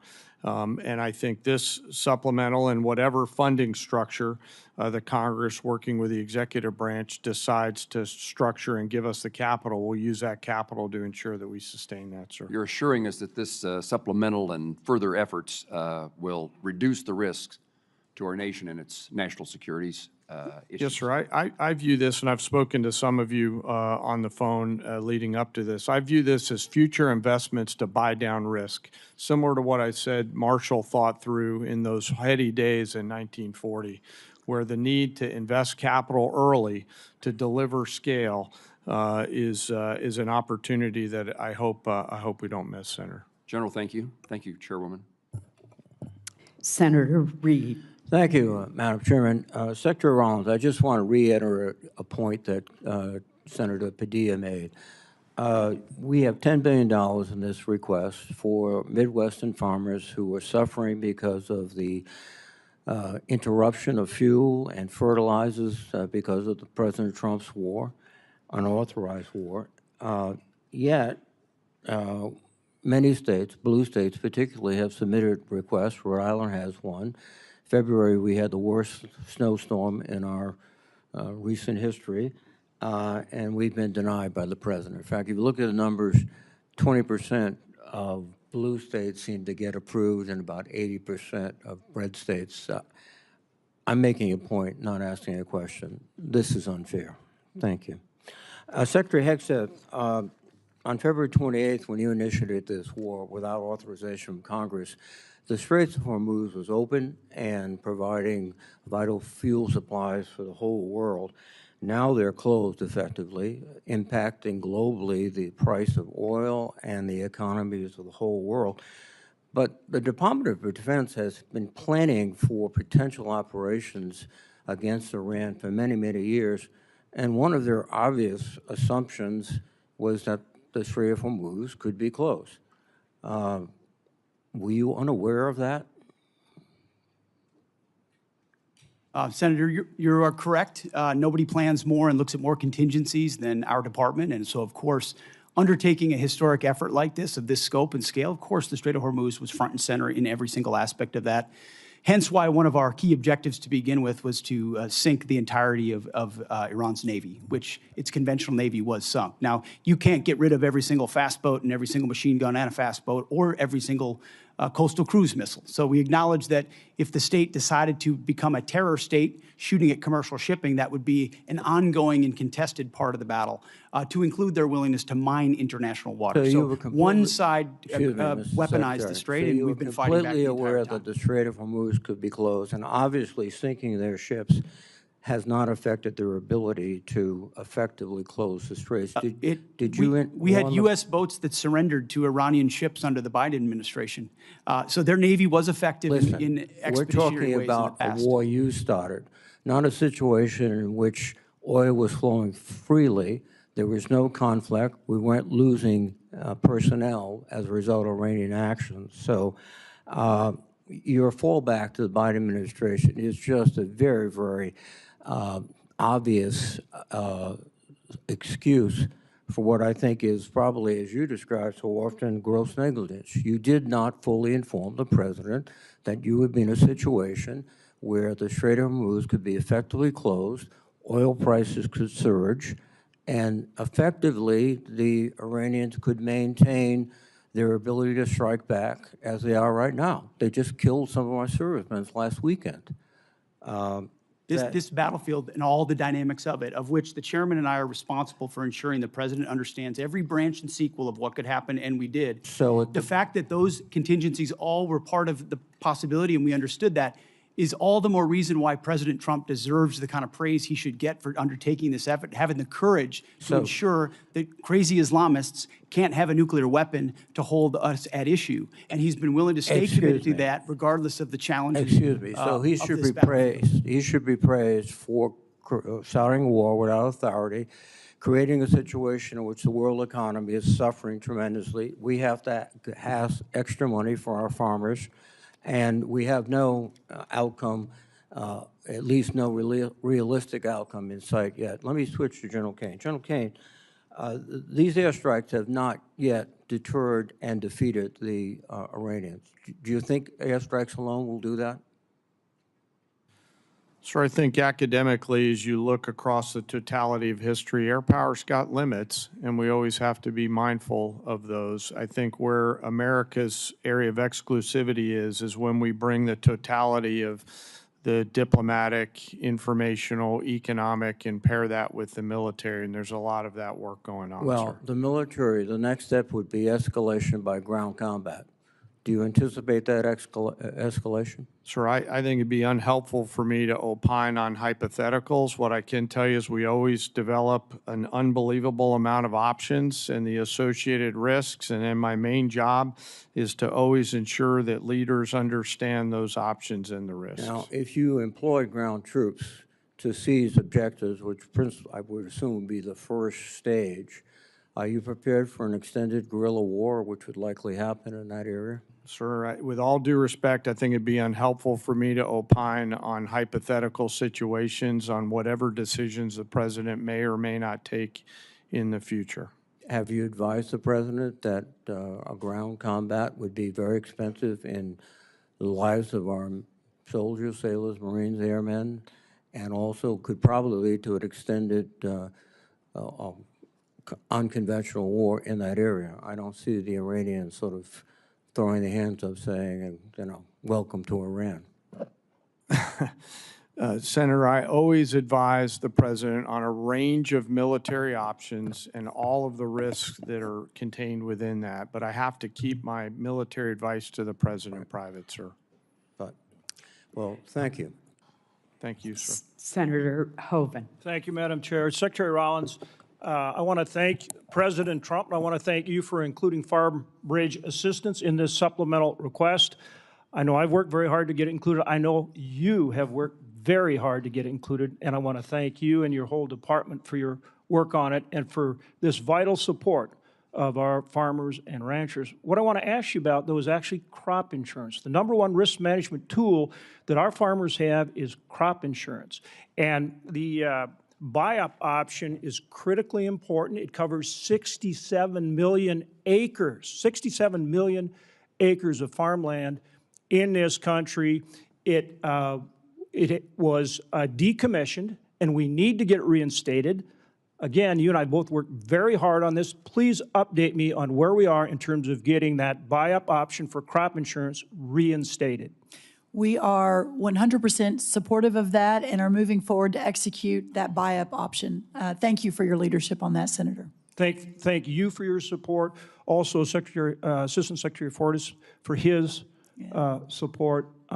It's very impactful, very important, and will make a big difference for our farmers right now. So thank you for that. Thank you. Secretary Hegseth, are Russia and China helping Iran? And if so, how? Well, Senator, as the chairman alluded to, there's definitely adversary alignment, attempts to do so, and there are many ways that we deter that, some of which are, and the depth and extent of it ought to remain classified, and it should, but there are ways in which both of those countries are limiting at different levels, enabling some of the things Iran is doing, yes. General Caine, would you like to add? Sir, I'd rather not opine on the specifics because that would divulge what we know, and I never want the adversary to know what I know. I just want to know it. And hopefully we'll get a chance to do that in the Yes, sir. SCIF. Yes, sir. Happy to do that in the SCIF, sir. This relates both to the funding, but also, again, to how we achieve our objectives with Iran. Starting with you, Secretary, can we get to the point, and we're seeing continued, I think, improvement and progress on this, but essentially where we can work, and hopefully our allies they need to step in there with us, but where we get to the point where we can operate in the Strait of Hormuz, but keep Iran blockaded. We're continuing to get better at that, but that's how we they'll never do anything that they say they're going to do. They've proven that over and over. We have to keep the pressure on. But if we can do that effectively, we keep the pressure on and achieve our objectives. Tell us where we are in getting that accomplished. Senator, I think that's a really good point. That's effectively what we did to create the pressure that led to the circumstances of the MOU, which was we're running a route where ships, and we did it covertly in cooperation with Gulf countries and others who were willing to take some of the risk with our protection and then maintain the blockade. So effectively, oil's coming in and out, oil prices are coming down, but our blockade is staying and the pressure is mounting on Iran. That's something we have done and can continue to do. We moved into an MOU where Iran said we won't shoot at shipping, and then the IRGC turned around and decided to start shooting at commercial shipping again, at which point the president, I mean, as he should, cannot tolerate that, and so we respond, as he said 10 times, you shoot at ships, we're going to shoot at you overwhelmingly, which we have been doing now for, I believe it's a 10th consecutive evening. So consequences come with the willingness to shoot at commercial shipping. Our blockade has been reimposed and is effectively impenetrable. We got seized a ship inside the Arabian Gulf as well. So there's a lot of different angles to it, a lot of levers we can pull, and ultimately a lot of the strikes that Admiral Cooper and CENTCOM have been undertaking are taking Iran's ability to see and sense away in the Strait of Hormuz, which has tactical benefits for us. And that's what this funding is about. This funding is about making sure that we and our allies can operate in the Strait of Hormuz, which helps bring down energy prices for every single American consumer, and that we force Iran to meet our objectives. Isn't that what this package is all about? This is a peace through strength package. Right. That's what $1.5 trillion has always been about, a generational investment at as the chairman alluded to, a step change moment. We need to be able to do it at speed, at scale, with autonomy, with AI, with exquisite high cost and low cost, to be ahead and stay ahead so that you're not just able to do what we need to do in the Strait of Hormuz, but deter adversaries like Russia and China from getting involved in future contingencies. And just General Caine, for any follow-up that you would like on that issue. Sir, I wouldn't have anything to add. Okay. Again, thank you, and thank you to all of our men and women in uniform. We appreciate them so much. Senator Shaheen. Thank you, Madam Chair. Secretary Hegseth, since you last testified before this committee, we finally received the spend plan for the $400 million FY26 appropriation for Ukraine security assistance. This funding was passed back in January, and now there are only 3 months left in this fiscal year. And while I appreciate that we now see what most of the funding is intended for, I just heard from the CEO of one of the manufacturers of the defense articles that are contained in the spend plan that they not only haven't received funding, but they haven't even seen a contract. So when are we going to see a contract for those defense articles that are contained in the spend plan for Iraq? I'm sorry, for Ukraine. For Ukraine. Senator, I'll have to get back to you on the specifics of the timeline of that. I'll talk to our policy shop as well as the EUCOM commander to determine where that's at. Well, you've told this committee that you've barely spent half of the $150 billion in reconciliation funding. And if you still have $75 billion available, why are you asking the American people to absorb the cost of a war they don't support, instead of asking for transfer authority for unspent reconciliation funding, especially if you can't even get $400 million in Ukraine funding out the door? As I mentioned earlier, Senator, that money from the One Big Beautiful Bill is otherwise allocated to the rebuilding of our military with priorities of the president like Golden Dome for America and hypersonics and other munitions investments that we made up front as we tried to adjust the Biden budget into an America First budget.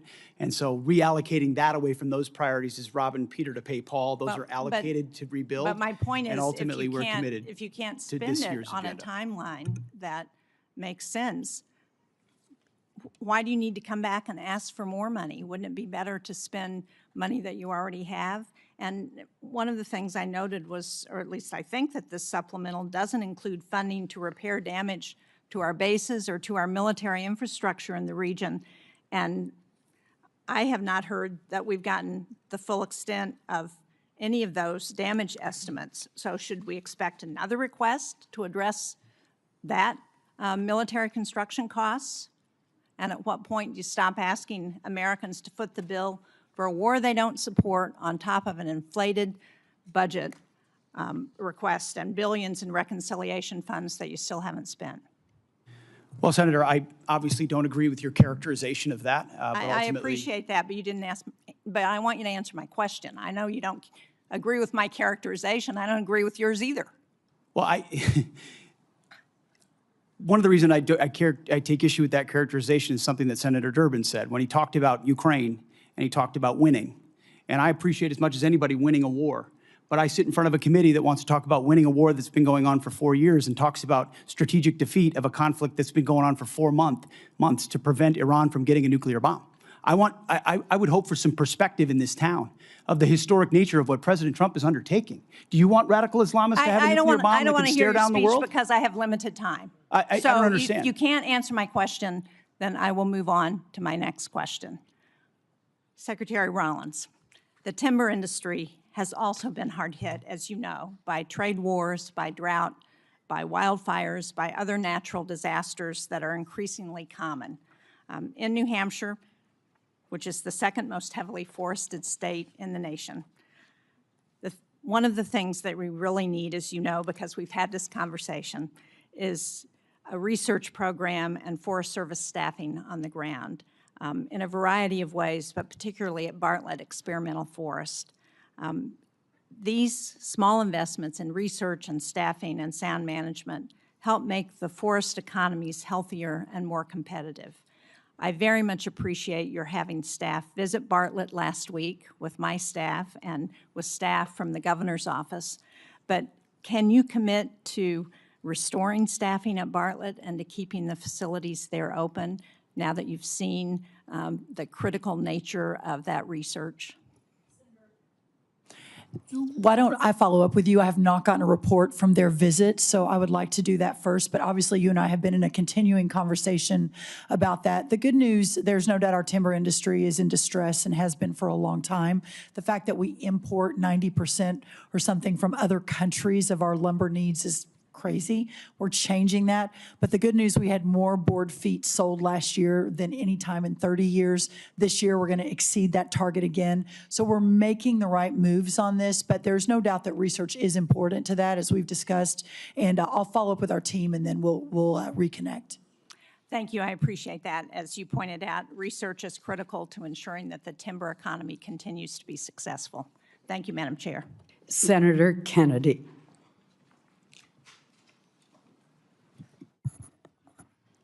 Thank you, Madam Chair. Thank you all for being here today. General, in the war between Russia and Ukraine, who do we want to win? Sir, I want Ukraine to win. Is Russia America's friend? I'm sorry, sir, I couldn't quite hear your question. Is Russia America's friend? I think that depends on your definition of friend. I think it's a complicated relationship. But no, I don't think they're our friends. Thank you. If we could cut off Russia's cash flow,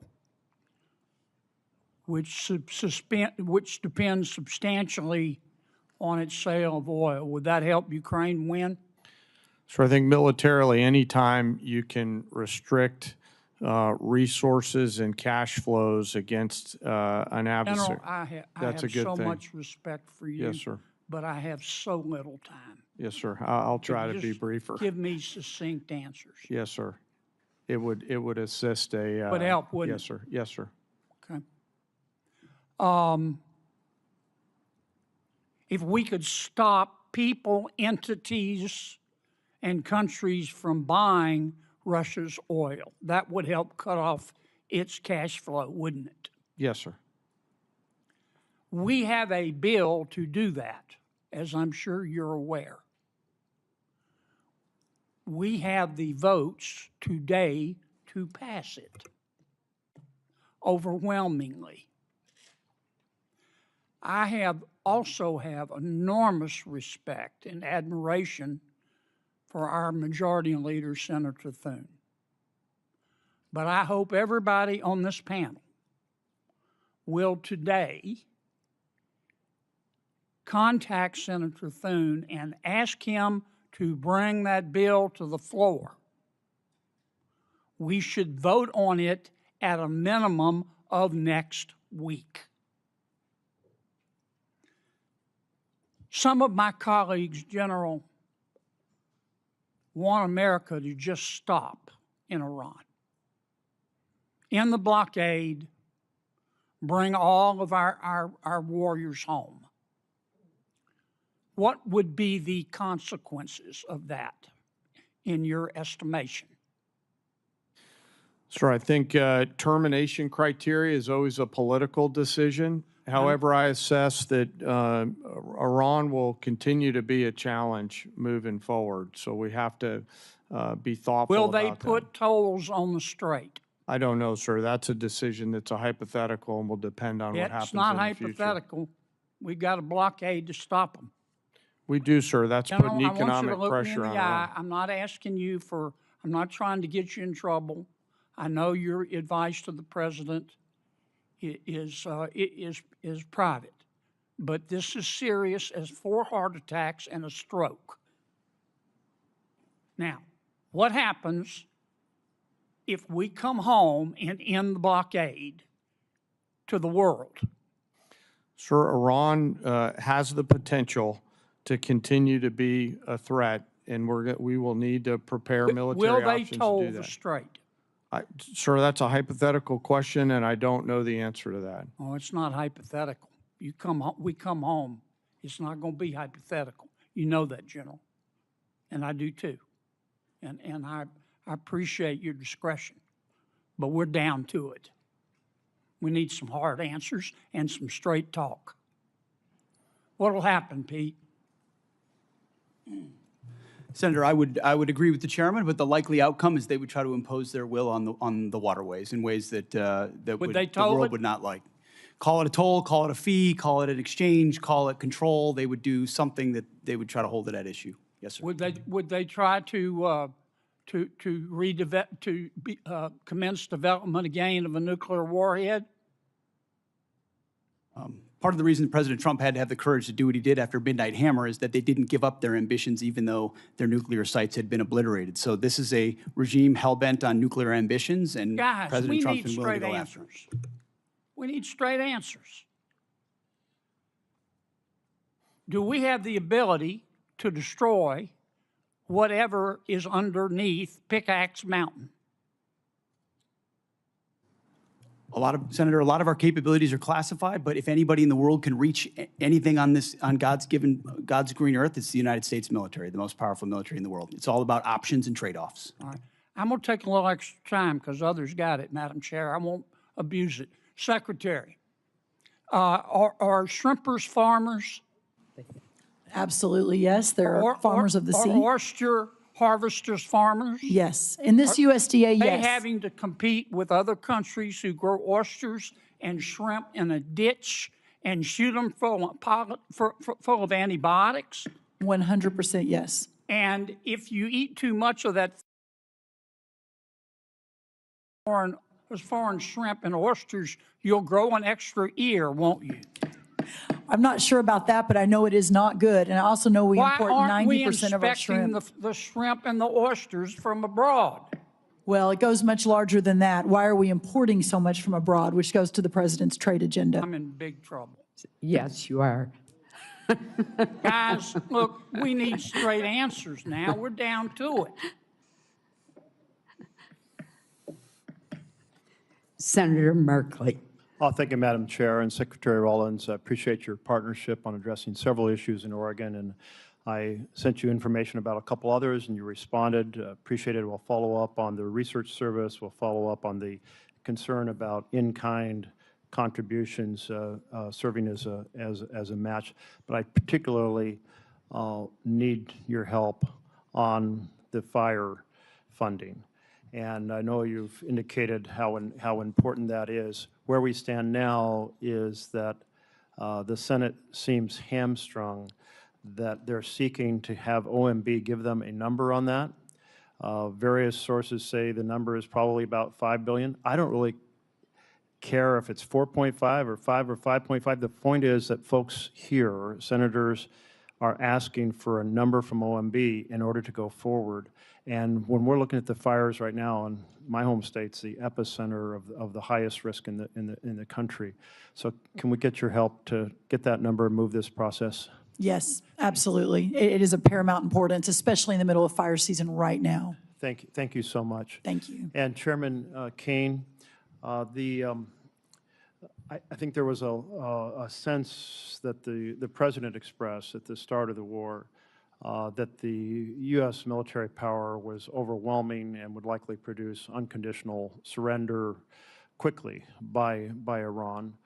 And that obviously hasn't happened. Was it your opinion as well? Did you feel like our military force could produce an unconditional surrender in quick order?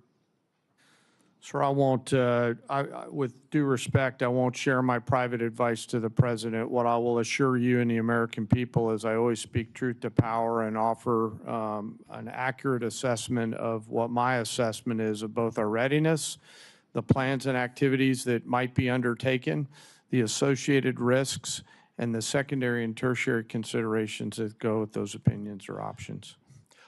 Thank you. So you feel like the various risks that the Iran could possibly close the strait, despite the destruction of their navy, that the possibility of assassinating their political leaders and their military leaders could produce a strengthened hardline and weaken the reformers, that Iran would have the ability to sustain its ability to attack sites throughout the Middle East, that the initial requirements of the war could surely deplete our basically high-end standoff munitions, that this could affect our relations with our allies. All those were factors well considered in this decision to go to war? Sir, as I said, I won't opine on or share my private advice to the President. I'm not asking about your Vice President. I'm asking you, did you understand these issues, or have these become revelations as the war's unfolded? Sir, my job is to understand all of the considerations that go into the carefully considered use of military power. Let me ask you this then. Yes, sir. I understand why you don't want to respond, but these are all massive risks that seem to be poorly weighed in the beginning of this misadventure. Currently, there are reports that we have hit the Bonzi desalination plant that provides water to about 20 villages or about 10,000 people, and we also damaged the desalination plant at Ketchum Island. Were these deliberate targets by the United States? Sir, I'm not aware of those as being particular targets, nor am I aware of those reports, and I'll have to go back and get back to you on that. If you could, I'd appreciate that. You are aware that infrastructure that civilians rely on to survive is not generally considered legitimate military targets? Sir, as you know, we have a robust process which considers a target, that goes through a system that looks at a variety of considerations to include what you're alluding to around both purely civilian or dual-use targets. Great. I have trust and confidence in CENTCOM that they're looking at the range of those things on a daily basis. It sounds like you are assuring us that we will, the United States, not target, even in retaliatory sense, infrastructure that is generally considered to be primarily for civilian survival. Sir, as I mentioned, we have a robust process, and we have the most professional military force It'd just in be the world nice that to have follows you the say law. yes, because this is That follows the international law. Yes, if sir, you if understand possible. the international law. I do, sir. I've got a Okay. lot of lawyers that help me understand it. Thank you. Yes, sir. And will you get back to us on that Yes, sir, question of of whether we course. targeted the Yes, sir. desalination plants? And Of if so, if so, why? My time's up, but I do want to express encouragement to look at what the negotiators have put forward, or advisors, as to whether a 10-day break could facilitate returning to dialogue that might find a path forward. Senator Hyde-Smith. Thank you, Madam Chairman, and I want to thank all three of you for being here today. I am going to direct my first question to Secretary Rollins, and again, I want to commend you publicly for the outstanding job you're doing at USDA. You know, this is my world. As former Ag Commissioner, I hear from a lot of producers in Mississippi, and they are so pleased with your performance, and that is just truly genuine right there. But I'm pleased to see the administration's supplemental request as for ag producers, because before I comment on that, I just want the entire committee and administration to take note of the tremendous timber losses as well in places like Mississippi due to winter storms and the tornadoes we've had there. It is significant, and I certainly look forward to working with you with the concerns of the timber sector. Regarding this supplemental, you know, our row crop producers, as you've mentioned in your opening remarks, they are truly in a serious situation. I've talked to multi-generation farmers back home who are the best of the best that did not even plant this year because they could not make the numbers work. And producers in Mississippi and nationwide, you know, we continue to face these economic conditions. They're not going away anytime immediately or soon, but we've seen the commodity prices drop and the input costs just go through the roof. If we want the next generation to stay on the land, Congress, we're going to have to take this opportunity to provide this critical market assistance for our farmers and enact policies that build structural demands for commodities like the Buy American Cotton Act, that year-round E15, all of which would make the paths better, more favorable for these producers going forward. But I appreciate the administration's effort to this date, including the Farmer Bridge Assistance Program that was so valuable, implementation of the updated Farm Safety Net with Working Families Tax Cut Act, and now the supplemental request before Congress. But will you speak to why it's critical for Congress to act swiftly to pass this supplemental and the need for us to pass legislation that drives the demand for farmers' products? Yes, thank you, Senator, for your kind words. A couple of really important points. Number one, as we work to open the markets around the world, and we're seeing, as I mentioned in my opening remarks, just extraordinary numbers. That $50 billion agricultural deficit we inherited a year and a half ago is now down into the 20-ish billion. We expect it to go down significantly this year. Again, the highest price we've seen in over a year in corn is today, in soybeans is today, et cetera. Your point, Senator, about opening up the domestic markets is really important, whether that's E15, renewable fuel standards. Obviously, the RVOs came out, which is a reason for the drive up in some of our row crop prices in the last month, which is really important. But also, as I mentioned, bringing the cost of inputs down. We are expanding fertilizer, the largest ammonia plant. We're going to break ground in Louisiana in 2 weeks, reshoring, bringing back to America real fertilizer production. And then also the long term, we got to figure out how we are doing these supplementals and these bridge payments, which we have to do for these farmers to survive. But what we're seeing is just survival, and we're seeing a lot of the input companies, equipment, seed, fertilizer, make record profit. So we've got to be able to dig into that as well. But as of today, ensuring that we can keep these farmers farming while we're opening the markets, while we're bringing down the cost of inputs, is paramount for a secure America, and that's why this is so important today. Thank you very much for that. And Secretary Hegseth, thank you for being here and the amazing job that you're doing. I have the utmost respect for you, your team, and what you're accomplishing.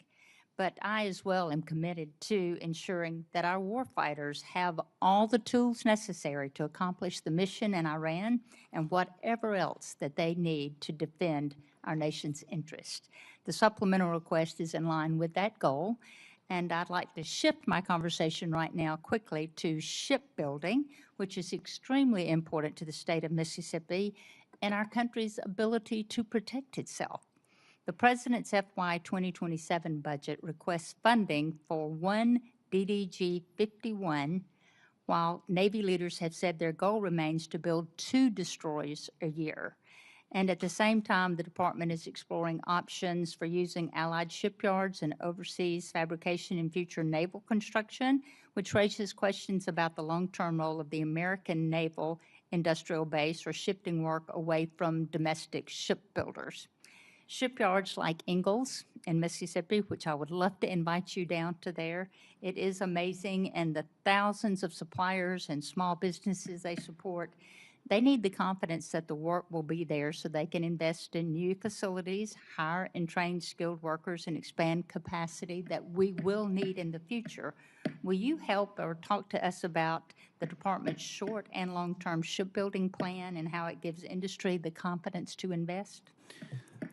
You just made the case for this generational investment because of the underinvestment, Senator, in shipbuilding in the previous administration. Just static, flat, bureaucratic, slow. We're having to revitalize that industry. And one DDG is a reflection of a backlog in capability. So as we ramp on more capacity, those numbers of DDGs, the workhorse of our Navy, will go up as we grow that force. The senator's time has expired. Thank you. Senator Coons. Thank you, Chairman Collins, Ranking Member Murray. Thank you, Secretary Hegseth, Secretary Rollins, General Caine, for your service. I want to start with the things I know we agree on. We agree that we should honor our fallen, that we should stop and remember them and console and comfort their families, that we should be mindful of the hundreds of Americans who've been wounded and injured in this war in Iran. General Caine, your observations about how our adversaries are aligning more and more closely. Technology is accelerating, and cheap and lethal and easily accessible drones pose greater and greater risks to our troops, our homeland, and our security. And Secretary Hegseth, that we need to protect our troops wherever our president directs them, that we need to protect our partners and allies, and that the dangerous radical Iranian regime should never possess a nuclear weapon. I think we agree on all of these core basic points. Where I think we may disagree is on this supplemental and on the strategic choices made to achieve some of these core goals. We're 143 days into a war with Iran, a war of choice that we started with Israel, but did not include, consult, or incorporate our core allies, our NATO allies, our regional allies, the American people, and Congress. And the reason to consult and include our allies and Congress and the American people is so that when the costs and the length of a war extend beyond what we'd initially imagined, the American people and their representatives in Congress understand that sacrifice and can continue to support it. I think your first strategic mistake was to not consult the American people in Congress and make a clear case for the reasons behind this war. There have been many, lots offered, and I think our military has executed on the core missions: attack ballistic missile sites, sink the Blue Water Navy, attack their proxies, constrain their capacity. But I frankly think it was entirely foreseeable that Iran would close the Strait of Hormuz, would use cheap, lethal, widely available Shahed drones that they've led the world in manufacturing to attack our bases, our troops, our partners and allies, and impose real costs. Higher costs in fertilizer, in fuel, higher costs for the world, and tragically, increasingly higher human costs for us and for our troops. So 2 questions, 2 general lines of questioning, if I could. Mr. Secretary, your question says, without these supplemental funds, we will face critical shortfalls that threaten our ability to pay our service members and sustain global operations without disruption. You've been asked repeatedly, there's $75 billion appropriated but unobligated. Can we really not avoid critical short-term shortfalls? What does that mean about the budget management within the department in terms of unexpected and unbudgeted wars? First, Operation Southern Spear, and then Operation Epic Fury. I would just note I was sort of updated, 95% of that One Big Beautiful Bill funding will be allocated by the end of September in accordance with congressional intent. So these are things we said we would spend, and we told you we would spend them on, and we plan to spend them on those things by the end of September. So this is a new request based on new realities of a world we face, stepping up to meet that moment. And forgive me, Mr. Secretary, but that's news to me, that $75 billion will be out the door, allocated and spent by September. And I was simply questioning how we have ships running out of fuel in the open seas and planes being grounded and I didn't say ships were running out of fuel in open seas or planes were grounded. I'm saying we have to make trade-offs. But the maintenance accounts are running everything out our of money. troops need on the battlefield, they're getting in spades and beyond. It's ultimately looking into the future. Can we invest above and beyond that, the types of munitions fast enough as we upgrade and modernize our force? That's what's at issue here in this $1.5 trillion, this supplemental, and any other additional funding that comes. Two quite different things, a $1.5 trillion base budget request and a now $76 billion supplemental.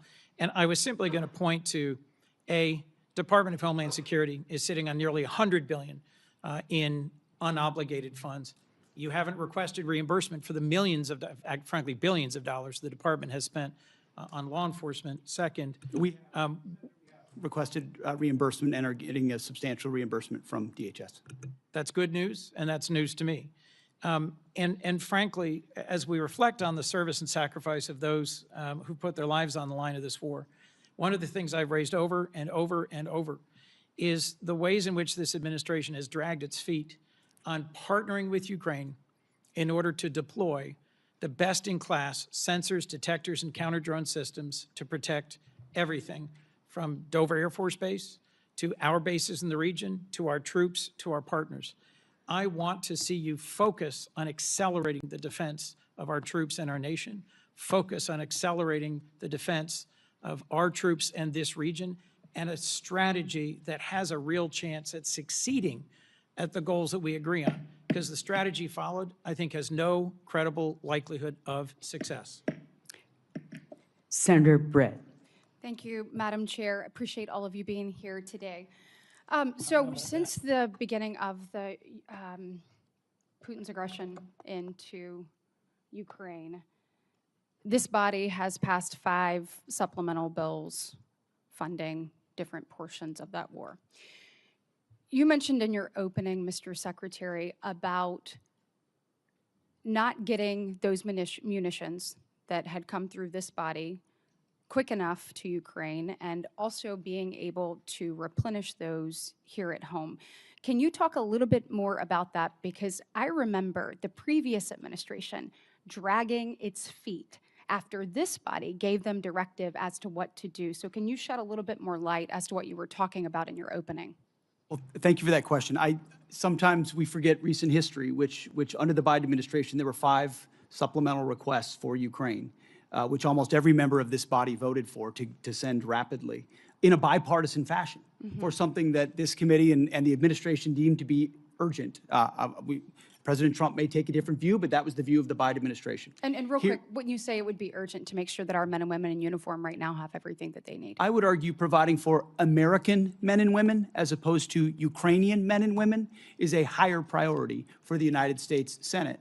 So 5 supplementals that went to Ukraine, as good as that cause may be, why is that righteous to do? But funding troops in harm's way right now, given the threat and what they're undertaking, this is a partisan exercise. And so, it's hypocrisy. And I appreciate Secretary, you pointing it out. Real quick, Madam Secretary, question for you. When the Russia-Ukraine war started, we saw obviously cost go up around the world. In particular, in that region, we know that the supplying of fertilizer, was tremendous. We also know Ukraine was top 5 when it came to wheat and corn and other things that we utilize, across the globe. It's my recollection that fertilizer went up about 55%. Obviously, if we were able to create stability there in the region and have peace, it would follow that then prices would likely go down over time within the agriculture world as well. Is that fair? Yes, that's correct. Okay, and when we're looking at the Ukraine and Russia war and trying to end Putin's aggression, trying to bring peace. General Caine, if we were to cut off the funding that Russia was getting, would it follow that that would be a driver that could possibly lead Putin to the table? Senator, yes, and their economy is Thank you. struggling now. Thank you. And we also know, I saw reports this weekend, that it is said that possibly Russia and China, which I know you can't comment on right now, but are actually helping Iran, whether it is targeting our troops, funding, and other mechanisms. So a thing that we could all agree that ending that would be helpful. I want to just echo Senator Kennedy's comments that I think the sooner we can get this bill on the floor and passed, it'd be huge with regards to Russian sanctions. Also want to just talk briefly about the dysfunction of this body. So my question is for you, Mr. Secretary, and you, General Caine. I would have to think that our adversaries, and I believe that we need to fully fund our military, making sure that our warfighter is the best ready, trained, and equipped across the planet. I think we have an obligation and a duty to not only meet the needs of the moment, but to also look at what's to come and be preparing for that. You talked about an insurance policy. You talk about what we need to do. Then now is the time to do those things. But I would have to think that the dysfunction of this body, whether it's the full shutdown, a partial shutdown, not being able to pass NDAA, not being able to pass FISA, I would have to think that our adversaries look at that, and it gives them a little bit more credence as to what they're doing abroad. Can either one of you comment on that? Thank you, Senator. That's why I have said, and I will continue to say, that the inability to properly fund this department, the Department of War, is probably the single greatest threat our nation faces. Whether or not we will make a generational investment in not just winning the wars currently, but deterring the wars of the future, given the step change in technology of this moment and the underfunding of the previous administration. You didn't mention continuing resolutions, which is a whole nother way our department has foolishly budgeted. So I appreciate you highlighting that. It's very true. Yeah, and General Caine, question for you. Obviously, a shutdown is a terrible thing for the Department of War and the men and women that you oversee, but I would assume that a CR is not much better. Can you comment on the effects of that? Ma'am, the department's done a lot of work to bind together founders, funders, and fighters as we look to the challenges that we face in the future, and a CR would hurt badly the effort to properly arm the joint force. I hope we can work together to do the right thing. Thanks. The people are depending on it. Senator Schatz. Thank you, Chair. Thank you, Secretaries and General, for being here. I want to start by paying my respects to First Lieutenant Tyler Feehan of Eva Beach, Hawaii, who was among those killed in Jordan this weekend while serving our country. His courage, selfless dedication, and unwavering commitment to duty reflect the very best of our armed forces. We extend our deepest condolences to his family, his loved ones, his fellow service members, and remain forever grateful for his sacrifice. Secretary, about 190,000 people in the state of Hawaii, believe it or not, voted for Donald John Trump. And I know a lot of them, and I represent all of them. And one of the reasons that they were enthusiastic about Donald Trump, and you, Mr. Secretary, was they thought that we were going to have a new foreign policy. And that I think, I'm paraphrasing, but I think you characterized yourself as a reformed neocon or some such thing. And people were pretty thrilled about the idea that we were going to, that America First in their mind meant that we were going to not do this kind of adventurism. And so I don't want you to answer me, I want you to answer them. And I want to walk through the sort of stated objectives of this war at the outset. Regime change. We now have a younger and more radical regime. Depleting, eliminating their conventional missile capability. It's true that we've depleted their conventional missile capability. It's also true that anything the Department of War sets out to do, it usually succeeds at. So the question is not, do we kick ass? It's when do we decide to use kinetic engagement to extend our power across the globe And it's clear that Iran still retains enough conventional missile capability to attack our bases and our interests in the region. Now, it's true that the Blue Water Navy is destroyed. It's also true, and you know this, that the IRGC has something that you may not call a navy, but it's got capabilities to touch us with drones and missiles and lay mines in the Strait of Hormuz, preventing their nuclear capability. It's also true that if you bomb the crap out of a place, they're going to have less capabilities by the end of it. But it's also true that we have not eliminated their nuclear capability, and whatever duration we've set them back actually pales in comparison to the, and I'll say it, the Obama nuclear deal, which we did without having to put our people in harm's way. And then the last objective, which has become a new objective, is open up the Strait of Hormuz. But the Strait of Hormuz was open before this war started. And so you tell my constituents why this war is going so well. I think you did accurately portray me as a reformed neocon, and members of our generation in Iraq and Afghanistan watched administrations on both sides try to project some remaking of a society in the image of America that spent thousands of lives. I mean, in Iraq, 15, I don't know the exact number, but tens of thousands between Iraq and Afghanistan, men and women lost. President Trump said we're not fighting stupid wars like that again. And he hasn't. That's why we haven't been trying to remake Iranian society, but simply in a realist, America first way, ensure they never have a path to a nuclear bomb, full stop. And he has said as a candidate, and he said as a private citizen, Iran can never have a nuclear weapon because radical Islamists with nuclear weapon will wield it over our head in perpetuity. Secretary, so President Trump ran on fighting wars differently, and we're doing so overwhelmingly. And he was very clear as a candidate that Iran can never have a nuclear capability. Yeah, so I think he's directly on par with exactly what he said he wanted. Here. I think we're understanding the limits of air power here,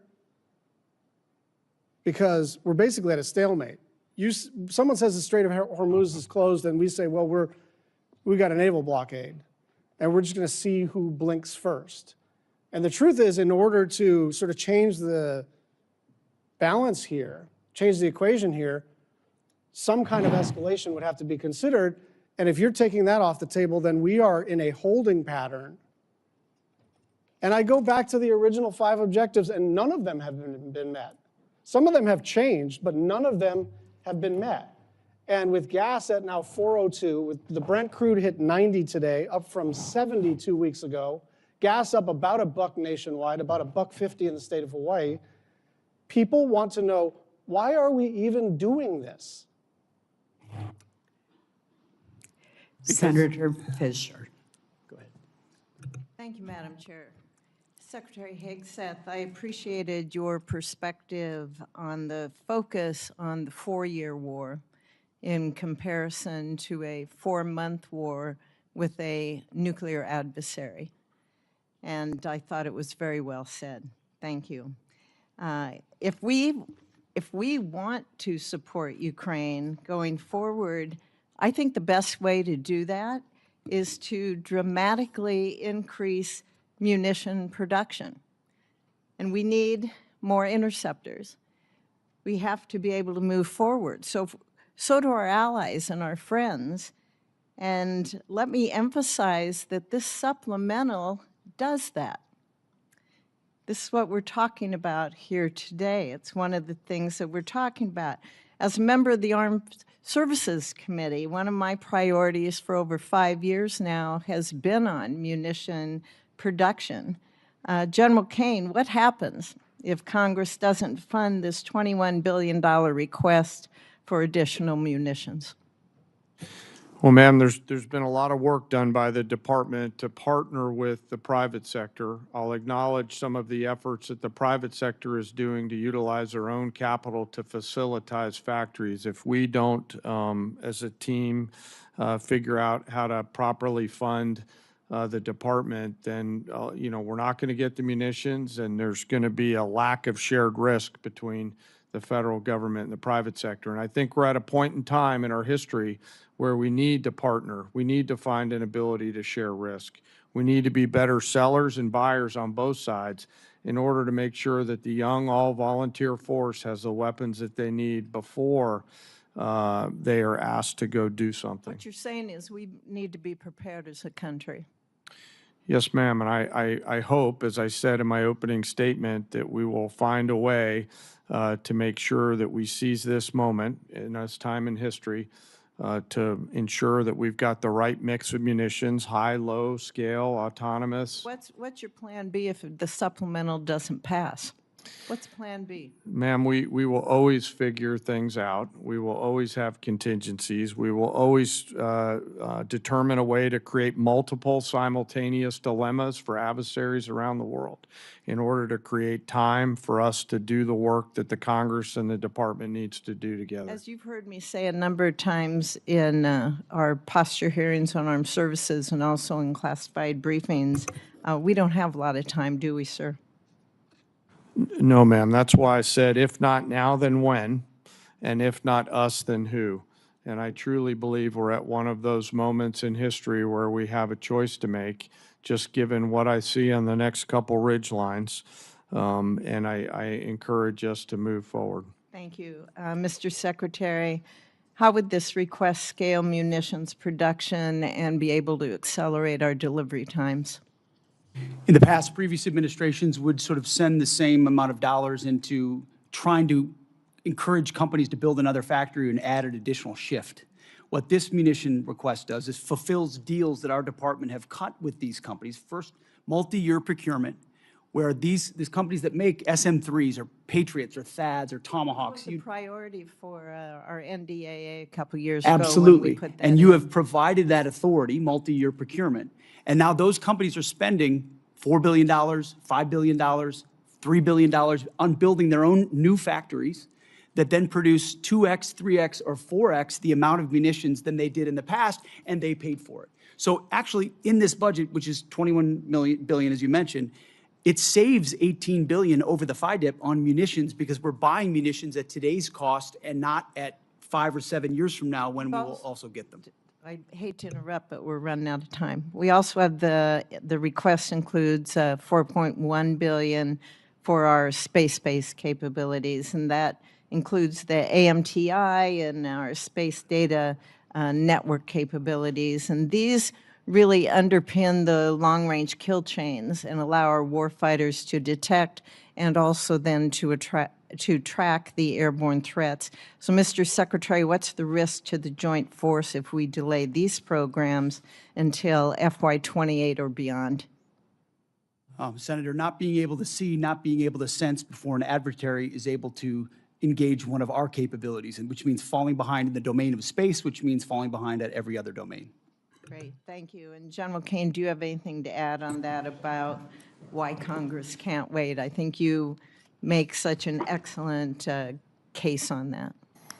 No, ma'am, I'll stick with the words that I offered. Secretary Rollins, thank you for your focus on year-round sale of E-15, for taking care of the horrible disasters we've had in Nebraska. We appreciate you coming out. And I have a couple things more, of course, that I want to bring to your attention, but thank you very much. Thank you, Madam Chair. Senator Van Hollen. Thank you, Madam Chair. Secretary Rollins, the Beltsville Agricultural Research Center in Maryland is one of the crown jewels of agricultural research in the United States. And my question is simple. Can we find some time to get together in the coming weeks to discuss the situation there? Absolutely, yes. Thank you, Madam Secretary. Yes. Let me turn to the Iran war. We recently lost 3 American heroes. That brings the death toll for American soldiers to 18. 1 is still missing. Hundreds have been injured. That's on top of the civilian death toll throughout the region that now stands at several thousand, including the over 150 people killed in the bombing of an elementary school in Minab in Iran. Meanwhile, the Strait of Hormuz is closed. Gas prices today in the United States again spiked above $4 a gallon. And that will also continue to push up costs for groceries and other things that families buy. Secretary Hegseth, you said in your opening statement the best way to ensure peace is to prepare for war, and I agree with you about deterrence. I would also submit that the best way to ensure peace is not to start wars, because wars are a lot easier to start than they are to end. General Caine, I heard your testimony saying Iran will continue to be a challenge. And I think it's pretty clear that that is, in fact, the case. And General, in order for you to develop a military strategy to accomplish a particular objective, you obviously need to know what those objectives are, right? Yes, sir. It all starts with what is the political objective, and from that we derive military objectives that support whatever that end state. And as you say, that is a political objective. Yes, sir.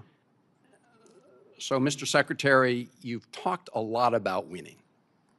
You've talked about winning in your testimony today. You've talked about winning throughout the Iran war, and we all like winning.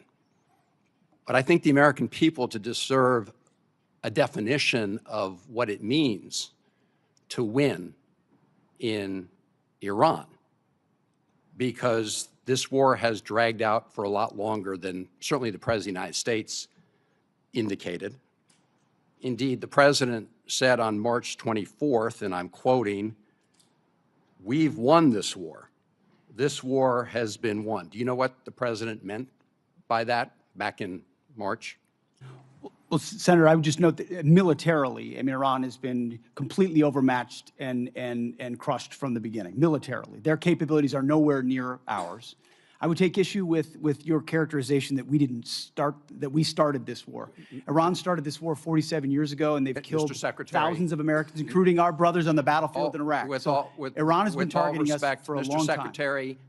Mr. Secretary, we didn't start it, they did. Let me just ask you this, since you said that what the President meant by his statement on March 24th, I think that we had sort of defeated Iran militarily. But that is not the entire objective of this war. I don't think there was ever a question about whether the United States, with its superior military, could destroy a lot of Iranian assets, military assets or other assets. That was never a question. But when most people think of winning the war, they think that that means the war is going to come to an end because we've won. And the President said back in March that we'd won. So I guess my question to you is, how are we going to define winning? I hear back in March, you said about the Iranians, and I quote, "Whether they will have a ceremony in Tehran Square and surrender, that's up to them." So my question, Mr. Secretary, reopening the Strait of Hormuz is necessary in order for us to win, right? That's just a simple yes or no question. You asked me what the overarching objective is, and I would say ensuring Iran never has a nuclear weapon. That's been clear from the President from day one. That's why Midnight Hammer was undertaken, to obliterate their nuclear sites. That's why we're watching their nuclear sites. That's why that was a part of negotiations, ensuring that the next generation of Americans don't have to deal with an Iran that wields a nuclear weapon. Since that's what you're leading with, Mr. Secretary, let me just say this. You said after Midnight Hammer, and I'm quoting, "Our bombing campaign obliterated Iran's ability to create nuclear weapons," unquote. Clearly, that is not the case based on your testimony today. It's also a fact that the DNI, Tulsi Gabbard, testified in front of the Intelligence Committee that it was our assessment that Iran did not intend to restart its nuclear program. The President of the United States, just about a week ago, said Iran has committed not to develop a nuclear weapon, which of course is a commitment they've made for many years. We need to enforce that. That's what we are doing under the JCPOA. Thank you, Madam Chairman. Senator Rounds. Thank you, Madam Chair. I had the opportunity to serve as governor of South Dakota for 8 years. During that time, we deployed over 5,000 young men and women into harm's way, National Guard members from South Dakota. I attended their departure ceremonies. I attended their welcome home ceremonies, and I attended 31 funerals. One of the main reasons that I decided to come to Washington was because I never wanted to see young men and women going into harm's way again if they didn't have the best leadership, the best training, and the best equipment possible. Now, this body, the Senate, with regard to the Iranian war, to date, this body has chosen not to impose war power limitations on the president, nor have we pushed for the withdrawal of forces from the theater. I think the decision to take out Iran's nuclear program and their missile production capacity was the right one. And it should have been done a long time ago. But when the president did that, we also assumed that there would be risk involved. And when you put young men and women in harm's way, you want to do everything you can to make sure that you get in, you get the job done, and you get out. I think that's what we talk about. Now today, it has been since February that we now have the Iranians that are shooting back. We haven't finished the job. I think the question that the American people have is when the difficult decision comes, because I don't think diplomacy is necessarily working, and I think most people would say we've got more issues in front of us before this is complete. For General Caine, when the time comes and the president is asking for the decisions about the options available to him to appropriately end this war favorable to the United States and to take care of this problem permanently, are you prepared to provide him with the appropriate options that he is going to have to make a decision to choose from? Sir, I always provide the president with appropriate options and risks that he can choose from. And those options that he will have to choose from will cost money. And that's our role here. Because if we don't do it right, young men and women die. Yes. My question to you, sir, is this. You've offered a supplemental request, and I recognize that it's part of a $1.5 trillion overall. But is this enough money to get the job done, or is this going to just get us far enough until we've got to come back in here, and in the meantime, we may very well not have these young men and women out of harm's way yet? That's my question. Sir, I want to first start with recognizing your 31 fallen from home and mourn their losses. We carefully consider the use of military force every single day. And the most important thing that I do is make sure that the president and the other leaders understand the risks and carefully consider the Dover test, a place you've been many times. And that is, are we willing to go to Dover, as we will tomorrow, to bring back the fallen? I can't answer the question on what it will cost because the enemy has a vote. What I'll commit to you as this plays out, we'll make sure that the Congress is informed, but because I'm not quite sure how this is going to play out yet, it would be unwise for me to comment on what a future cost may or may not be, depending on what they choose. In general, you will provide a plan to Congress at whatever the appropriate classification level is on what resources are required to execute what the president's intent will be to successfully end this conflict. Sure, I will always make sure that, as we have, that we're moving data as appropriate to Congress. Yes, sir. Okay. Let me come back in just in terms of follow-up on this a little bit. Some have criticized Operation Epic Fury for expending many of our munition stockpiles. Were our munitions, the inventories of those munitions, and the capacity of our munitions industrial base sufficient for great power competition with near-peer adversaries like China prior to Operation Epic Fury? Secretary Hegseth? Senator, as I laid out, because of the previous administration, funding shortfalls, munitions transferred to Ukraine and not replaced, and then ignoring threats, it built a lot of risk that requires this kind of investment. So you'd look at the $67 billion alongside the remainder for 1.5. That's the kind of generational investment that not just matches peer adversaries, but far surpasses them, which I think is your expectation, having been to those ceremonies, which is mine, having been to them and going to them, is that we give everything possible to the warfighter that they deserve. Senator Heinrich. Thank you, Madam Chair. Thank you. Thank you, Madam Chair. General Caine, our military is the best in the world, and so I don't think any of us should be surprised with the technical execution of its attacks on the Iranian regime's forces. They've been flawless. What I don't want us to confuse is flawless technical execution with long-term strategic success. And I think one objective that is relatively modest, because it puts us back to where we were when we started this, but nonetheless is incredibly important as a critical objective, is that I want to see the strait open again, and I want to see it open where shippers can transit that strait without being extorted by Iran. And I would love to see that before our commercial and other oil reserves are exhausted because of the impacts that that will then have on the pocketbooks of American families. Is that a reasonable objective, and is it one that you share? Sir, I'll defer on the military objectives to the political leaders who set them. What I can tell you is U.S. Central Command is working hard to ensure that Iran cannot terrorize the southern flank down there, and they're doing so every single day and night. And you and the rest of the Senate would be proud of the actions and activities for the forces that are down there.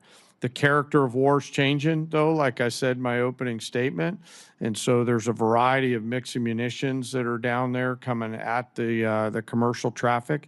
But I would like to be clear and unambiguous with you and the rest of the Senate and the Iranian forces. They have a choice to make, and they should knock it off. I have no doubt I would be incredibly proud of the actions of our service members in this conflict. And I hope we can achieve that kind of strategic objection on the timeline that obviously avoids the worst impacts of the limitations of commercial oil supplies right now. Secretary Rollins, I want to shift gears. One of the things that you mentioned in your opening statement that we appear to agree on is that there is simply too much consolidation in a number of agricultural sectors. You mentioned fertilizer and seeds, but in particular, I want to talk about the meatpacking industry because in a previous Trump administration bailout, about $90 million went to the corrupt Brazilian meatpacker JBS. I think that Congress really intended those funds to go to American ranchers. So I want to ask you, what are you going to do this time around to ensure that the proposed relief dollars that we're talking about today, that those funds go to American producers instead of to the very foreign corporations who have created the business model where ranchers bear the risk and meat packers reap the profits? Well, that's right, and we're obviously at a 75-year herd low. There are a lot of reasons for that, but working to solve for that. Number one, the Department of Justice is investigating right now significantly the four, but especially the two foreign-owned. Number two, USDA is investing significant funds in deconsolidating packing and supporting mid-size and smaller packers around the country. I know that wasn't your question, but just to answer the bigger question, which is a really important one. But from my perspective, what the Trump USDA 2.0 has been hyper-focused on small and mid-sized farmers and ranchers. We have worked really hard on the $40 billion that has already moved through to make sure that that goes to where it is intended, which is not multinational foreign agricultural corporations. I very much support the efforts of the Department of Justice. I think there is a very important antitrust case to be made here.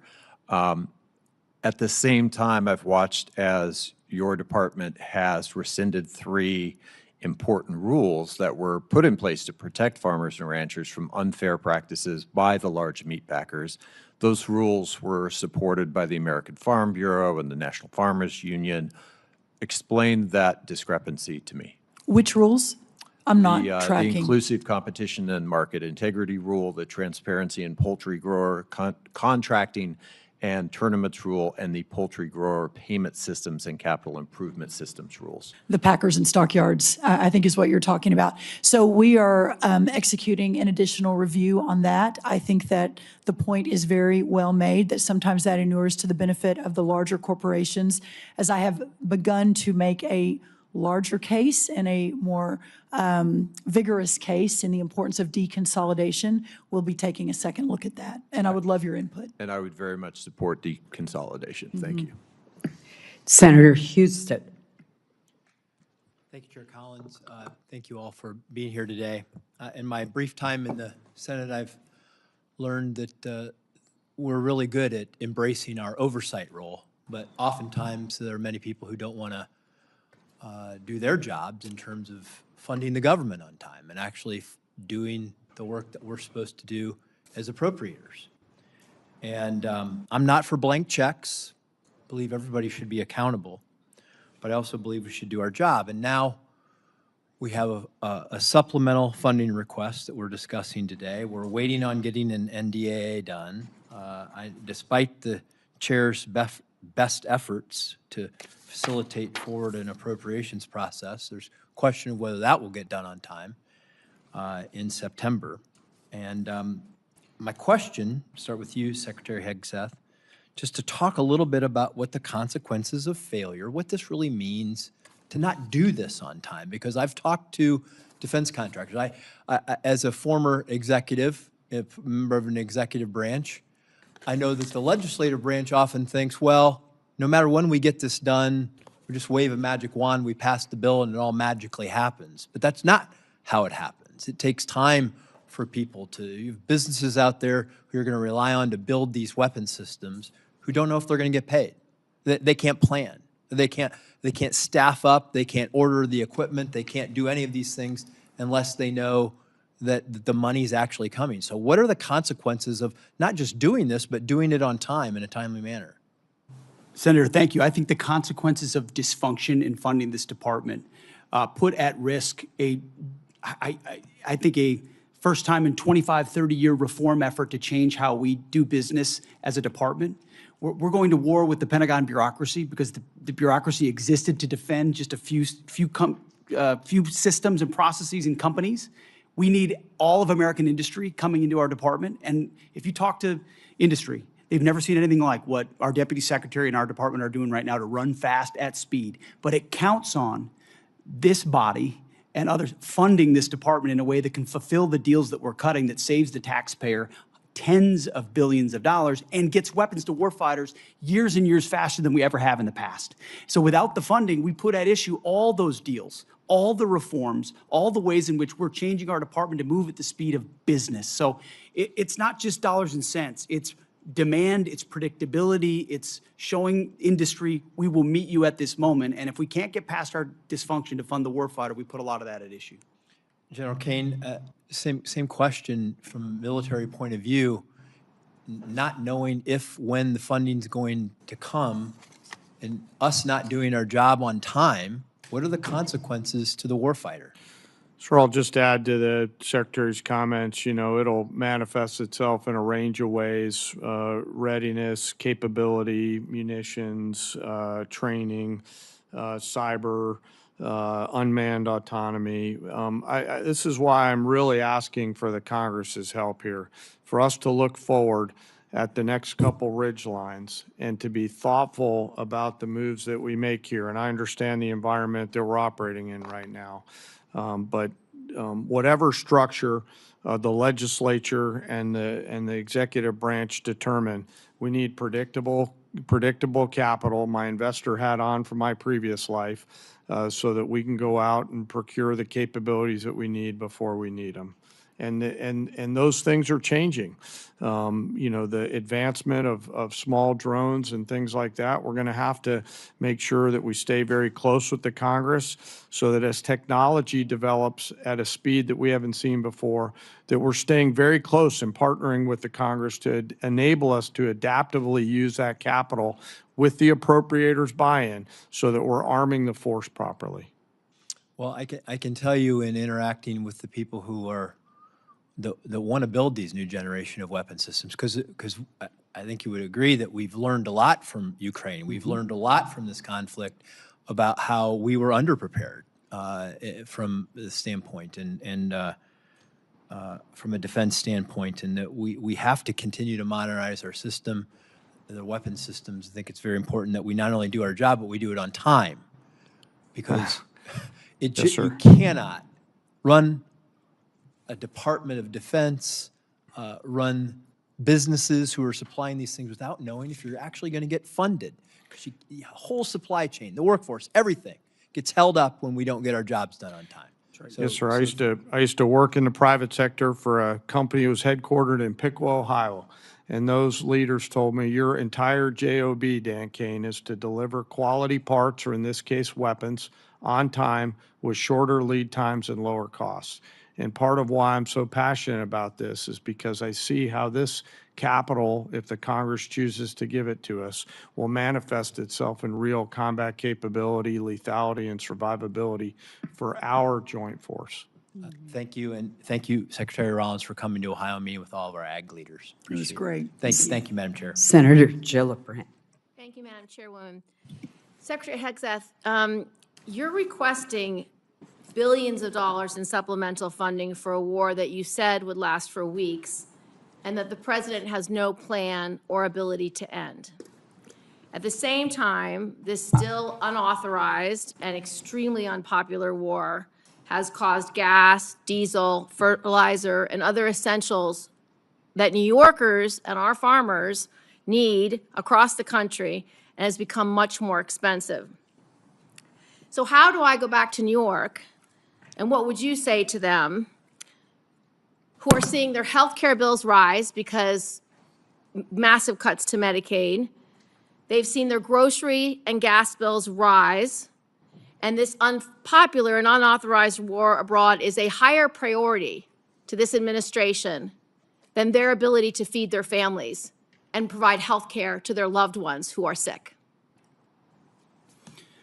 Well, Senator, you're talking about political trade-offs, and our job is to deliver for the United States military and the President of the United States. And we look at the cost of a nuclear Iran, and we want to prevent that for future generations. And that requires funding and supplementals and this budget and next generation capabilities. And that's why we're here today, to request some of that to ensure we can ensure that Iran never gets a nuclear weapon. So you're essentially saying, you're asking for literally $1.5 trillion for a war that President Trump said he already won. You're asking for $1.5 trillion, unlimited money for bombs, but insufficient money in for the American people, for their health care, their food, their housing, and our farmers, Secretary Rollins, who we have cut SNAP program. We are not funding the losses from emergencies that have happened in blue states, particularly when we had frost. That's not true. False, you're not funding it. But back to you, Secretary Hegseth. And I would like to You respond to the continue fertilizer and the have your gas. chance, Secretary Hegseth. There's no reason to be rude. You are asking for unlimited money for bombs when people can't feed their families. And I don't know how this administration intends to defend those decisions to the American people. Not unlimited bombs, Senator. I'm asking for the right bombs at the right time to ensure we can deter our adversaries into the future. And that's how this is a generational investment. And it was the previous administration that didn't fund this department. The reason why they are so upset with you and this administration is because the words you have used in the past don't add up. About Iran specifically, you said that we had obliterated, quote unquote, Iran's ability to create nuclear weapons. The president made the same claim. Yet 8 months later, in February of 2026, the president launched an act of war claiming Iran was within 2 weeks of having a weapon. So when you say two very different things, the American people don't know who to believe or what to believe. They just know they can't afford their health care, they can't afford their food, they can't afford housing, and our farmers are continuing to suffer. So, which is true? Was it obliterated or wasn't it? What's the status? The nuclear sites under Midnight Hammer were obliterated, but Iranians foolishly continued to attempt to pursue nuclear capabilities, which is why we destroyed their defense industrial base and so many of the other capabilities to ensure they can't get to a nuclear weapon. See, we're staying laser focused on the objective, and you're trying to make campaign commercials. No, we're not. And that's fine. So listen to this. You also say that you made the missile program, quote, destroyed and made combat ineffective, quote, Iran's entire ballistic missile production capacity. Every company that builds every component of those missiles has been functionally defeated and destroyed, and that the missile program, existing stockpiles were depleted and decimated, almost completely ineffective. So why are there missiles left to hit Jordan and result in the loss of life of our brave men and women? As we stated from the beginning, the Iranian defense industrial base is effectively gone, but they do have underground facilities because they're the world's leading state sponsor of terrorism, and they've spent 47 years trying to hide their missiles under mountains, just like their nuclear capabilities, because they would like to get a nuclear weapon to wield it against us. Of the war to believe, because it's either over or it's not over. It's within 2 weeks or it's not 2 weeks. We have no missiles or we have missiles, and that consternation is why so many New Yorkers are perplexed, stressed out, and find this war to be incredibly unpopular because they don't understand the choices that the president's making. They don't agree with those choices. Secretary Rollins, so you have cut over 160,000 New Yorkers have been kicked off SNAP. What do you have against hardworking New Yorkers, children who need SNAP, and seniors who need SNAP? Well, first of all, diesel is down under Biden versus today, 581 versus 480. Gas is down from Biden today from 484 to 386 today. Fertilizer is down 56% from Biden highs. Prices so this are narrative higher than that when you took using, office. Well, all of those prices are higher than when you took office. So you're not that making is life not better true. for That New York is not farmers. true, Senator. And let me tell you what New York is stressed out about is the fact that your state is taking prime farmland and turning it into solar farms. That is absolutely inexcusable. The For New York you farmers, to stand, you will see I have visited that the New York smart farmers farms do both. two both. times in Senator's upstate New time York. has expired. Senator Bozeman. Thank you, Madam Chair, very much. And thank all of you all for your service to our country and our national security. And I think it's easy for the public to understand how you, Mr. Hegseth, are, your contribution in the position you're in general, Caine, the position you're in, but some don't understand the position that our Secretary of Agriculture's in. I gave a presentation a couple of years ago when Senator Rubio was over here in the middle of it. I was talking about agriculture. He punched me and said, John, always tell them that food security is national security.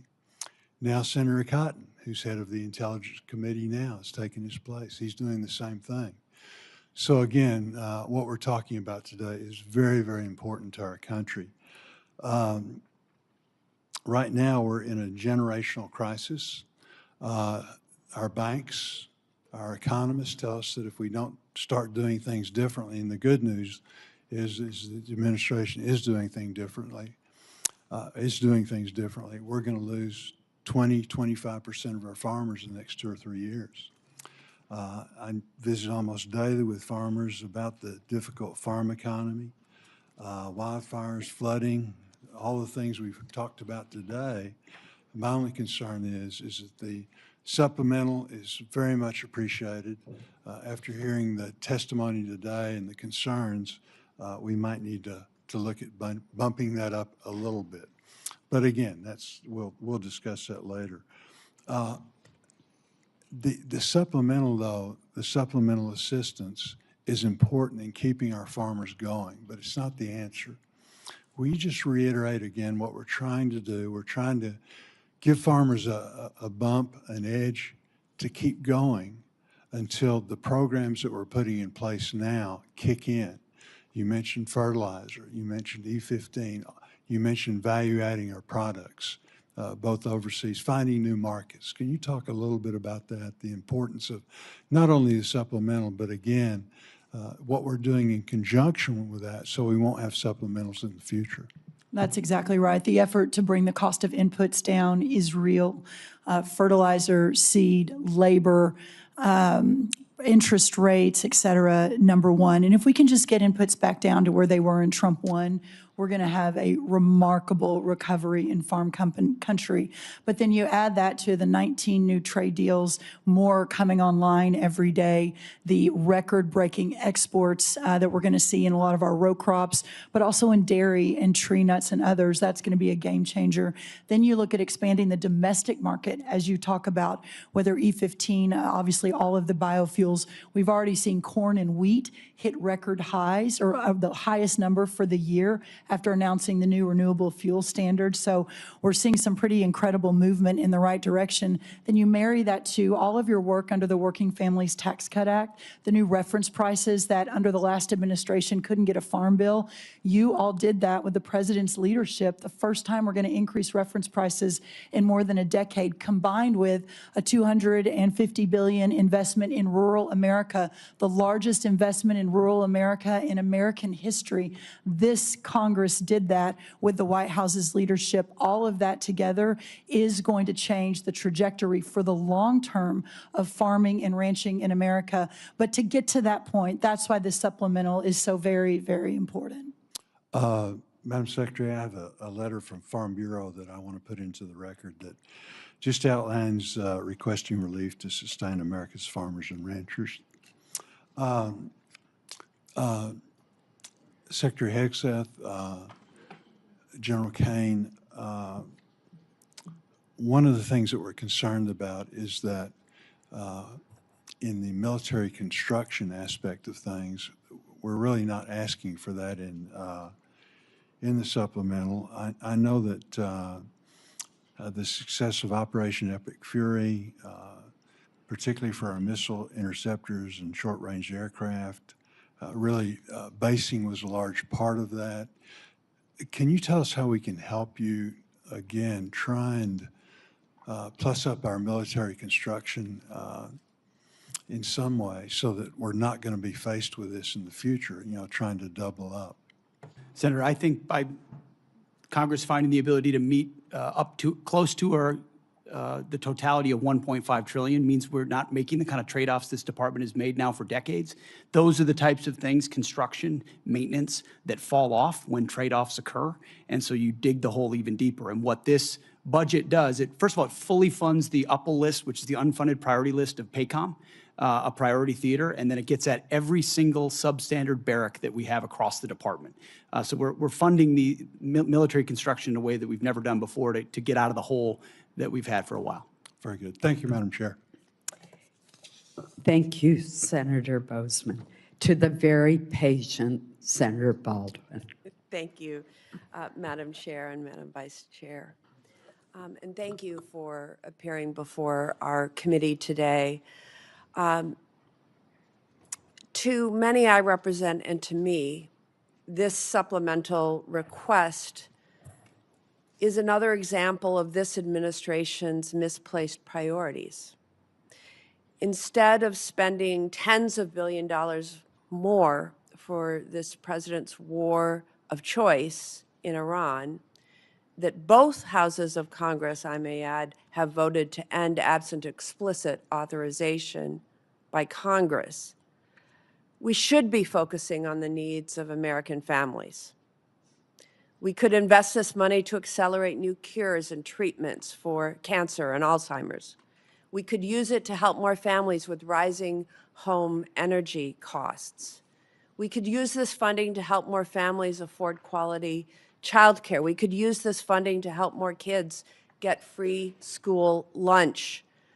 We could use this funding to restore health care for working families. We could use this funding to support our public schools and special education. This is a war of choice, and every dollar spent on this war is a dollar not spent helping families afford housing, health care, groceries, child care at home, investing in the opportunities for the American people.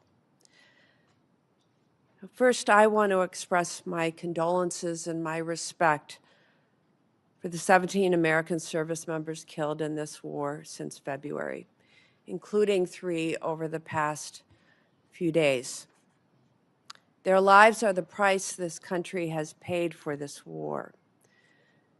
The deadliest day for U.S. forces was on March 1st, when an Iranian drone struck an Army facility at Port Shuaibah, Kuwait, killing 6 soldiers and injuring more than 30 others, including soldiers from Wisconsin. Soldiers from the unit stationed at Port Shuaibah told reporters that the facility did not have adequate air defense capabilities. These soldiers and their families believed they were sent into harm's way without the defenses they needed. Secretary Hegseth, what would you say to those soldiers and their families? First of all, that we honor and recognize their sacrifice and what they've given. I've been in touch with at least one of those families on a regular basis and understand the pain of losing a loved one is unfathomable, which is why we greeted them at Dover, and we'll greet those again tomorrow. I would say in talking to Admiral Cooper, the CENTCOM commander, before all of this was undertaken, maximizing defensive capabilities, mostly by moving as many people as possible off the X, which we did in historic fashion, moving almost 90% of Americans in theaters off of where they could be a target, first of all. So Bunkers that they would move really into, early warning. on Fort Shuaibah, and I Ultimately, will quote from the Washington Post article of July 12th. Shuaibah, this is a quote, Shuaibah did not have any of the systems that would take down the one-way attack Shahed drones, and initial security assessments found that the base was not adequately protected, end quote.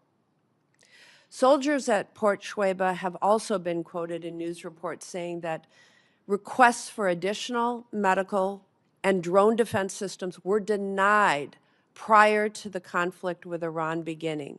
Why were those requests denied, Secretary Hegseth? I would confer with Admiral Cooper, but it's not a single drone or defense request denied at any level that I'm aware of. We did everything we could to move heaven and earth in every single location to protect every single American we possibly could. An article from July 12th, Washington Post also quoted a soldier saying that the unit's request for an Eagles drone defense system was denied because of lack of assets. That's an end quote. U.S. Army Central has conducted an investigation into that attack. Do you commit to releasing the findings of that investigation publicly, yes or no? We'll get you the status of that. I would argue if it was a resource constraint, that's precisely why we're having this hearing today, to speed up systems to the battlefield, to warfighters as fast as humanly possible. It's been too slow in the past. It needs to be faster. The reforms we're undertaking will do the findings that. of that investigation publicly, yes or no? I will work with Admiral Cooper to make sure it's handled properly. Yes, Senator. Thank you. Secretary Hegseth, I traveled to Walter Reed Military Hospital and met with soldiers who were injured in that attack. What they told me confirmed what other soldiers have said publicly, that most of these soldiers injured in the attack did not receive proper medical care in Kuwait, in Germany, or during their initial days back in the U.S. The U.S. military has been fighting wars in the Middle East for 25 years. Why was proper medical care not immediately available to these injured soldiers, and why were they not immediately screened for traumatic brain injuries? I'm not taking issue with the characterization of individual soldiers, but I would argue that every effort was made to provide every level of medical care possible, understanding how CENTCOM The operates. senator's time has expired, and there is a vote on. Senator Capito. Thank you, Madam Chair. Thank you all for being here. Thank you for your service. I want to begin because the last time that I saw you, Secretary Hegseth and General Caine, was at the Pentagon when you honored Andrew Wolf, who was attacked here in D.C. in November, and then the honor that you have given to Sarah Beckstrom and her family, who lost her life that day as well. I know that you've been in constant contact with Andrew and his family, and you also know that the great faith that they have in the Lord above is what's really brought them to the point where they are now. So let's keep them all in his prayer. I am interested in Senator Baldwin's question because I do have a soldier from West Virginia who is making a very similar complaint. So whatever follow-up we can do, I would like to do that. I'd also like to recognize the three most recent service member that we lost, because we talk about them as service members and soldiers, but I haven't heard them say their name, and they're so young. First Lieutenant Tyler James Freehan, Private Isabella Gonzalez, and Sergeant Michael Swinton. You will be, I guess, greeting their families and unfortunately their caskets as they come forward tomorrow. So my question is, we've heard a lot about why we shouldn't be voting for this supplemental, or questions as to is that really necessary or why. I guess my question, General Caine, is what's the consequence of not passing this supplemental? Where do you see that hitting us most deeply? Yes, ma'am. It will manifest itself in a few different places. Most significantly, it'll be in military personnel-related matters. We'll figure out how to pay soldiers and sailors, but that would be a strain. Operations and maintenance costs, and then the ability for the department to take some of this capital and wisely invest it in future combat capability and things like AI, UAS, counter-UAS, hypersonics, and space. So not only would it hit us today, but it could hit us tomorrow as well. Yes, ma'am. I actually view this as forward-looking. As we look at the future picture and the various risks that we're facing, the supplemental and the budget, frankly, help to ensure that we are properly arming the joint force for the myriad of potential contingencies that we face in the future. Thank you. So as we look at one of the, I think, best successes under your all's leadership at the Department of War has been the fulfillment of the recruitment in every branch. I remember last year, I think, or maybe the year before, only the Marines could brag that they had made their records, and now I think that the other branches you're far exceeding what has previously done. So that tells me that American young men and women want to serve their country. They want to be safe. They want to do the right thing. So how does not funding them, and if they think that their salaries may be short, or we're going to have a continuing resolution, or we're going to shut down the government, how can this chill what has been one of the greatest successes, I think, in terms of not just today's force, but the force of the future? And Mr. Secretary, I'd ask you to answer that question. Well, in a brass tax sense, this $1.5 trillion budget in its totality sees a 7% pay raise for junior enlisted, 6% for your NCOs and junior officers, and 5% for senior officers. So it's significant reflection of the value we place on top of the other increases that Congress has provided them. If we were to have to, and we're going to do right by the troops, we're going to make sure they get paid, but it's going to put strains on training and readiness and all the other aspects of O&M over time, which makes its way down to the unit level. When you're saying we're focused on training and readiness and lethality, but we have to cut back on training because Congress can't get the money we need to the department, that's discouraging at every single level. And when young men and women join this War Department, we want them moving immediately into the training pipeline at the highest possible level with the best possible equipment. And they've seen that thus far, and that's led to historic recruiting momentum. We need to keep that momentum going. Yeah, and I would say that it could have the reverse effect. If this is troubled waters here and lack of confidence, which we see on the other side of the aisle there, and questions that I think wouldn't be asked if it were not of a political nature, we're going to chill our recruiting efforts here for our young people as they look forward to serving their country and becoming that patriot they want to be. You're right. Or return to the valley under the Biden administration, where not only did they not meet the goals, but they had to lower the goals and then didn't meet the lowered goals. And then now we don't have the readiness we need as a force. Thank you very much. Thank you all very much. Thank you, Secretary of Agriculture. I'll get to you another time. Thank you. Senator Murphy. Thank you all for being here today. Secretary Hegseth, the American people either didn't want this war from the start or were deeply skeptical of this war because they have seen this country make the same mistake over and over again in wars in the Middle East, and that is to create either unrealistic or open-ended objectives. You said in March that the United States was, quote, on plan to defeat destroy and disable all of Iran's meaningful military capabilities at a pace that the world has never seen before. Obviously, as we've discussed here today, that objective has not been achieved and is not going to be achieved. Iran is adept, more adept than even at the start of the war, at hiding their capabilities or repairing after damage we have done. There's an open report that when it comes to their missile sites along the Strait of Hormuz, 30 of 33 are still operational. I wouldn't believe all the open reports, Senator.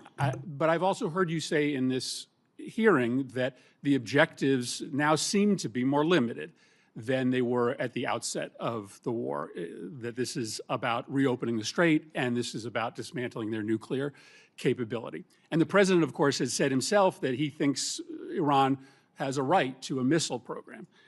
So my question is pretty simple. Is it correct that it is no longer a war objective to destroy all of their military capacities? This is what the president has said.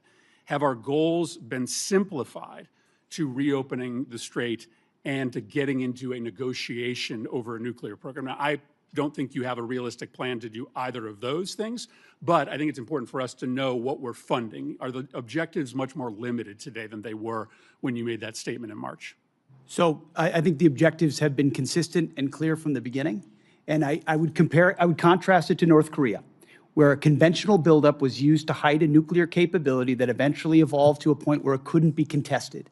And what Iran continued to do, even after Midnight Hammer, was try to build that conventional capability to dare anyone to stop them from pursuing nuclear weapons. So getting after their conventional capabilities, missile launchers, defense industrial base, their Navy, was all part of it ensuring they can't blackmail us into pursuing a nuclear capability. Laser focused on Iran will never have a nuclear capability. That's the promise the president has made and that he will keep in every way. I think it's important. So it is still a war objective, either through military action or through a diplomatic agreement, to destroy and disable all of Iran's meaningful military capacities, including their missile program.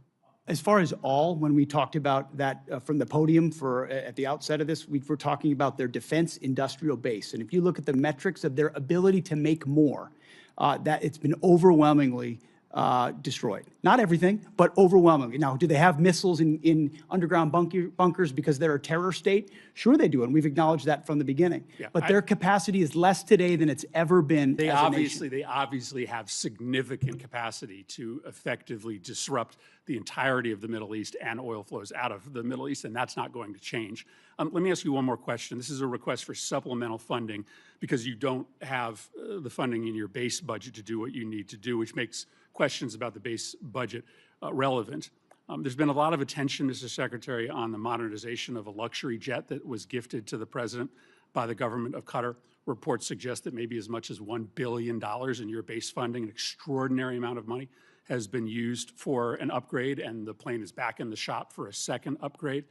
As far as I can tell, never before has an administration not made public the amount of money for an upgrade or a construction contract on a presidential airplane. Obviously, we don't need or want disclose the details of that upgrade, but never before have you withheld from Congress and the public the total amount of money. I think there are two really important questions here. One, will you make public the amount of money that you are spending to upgrade this plane?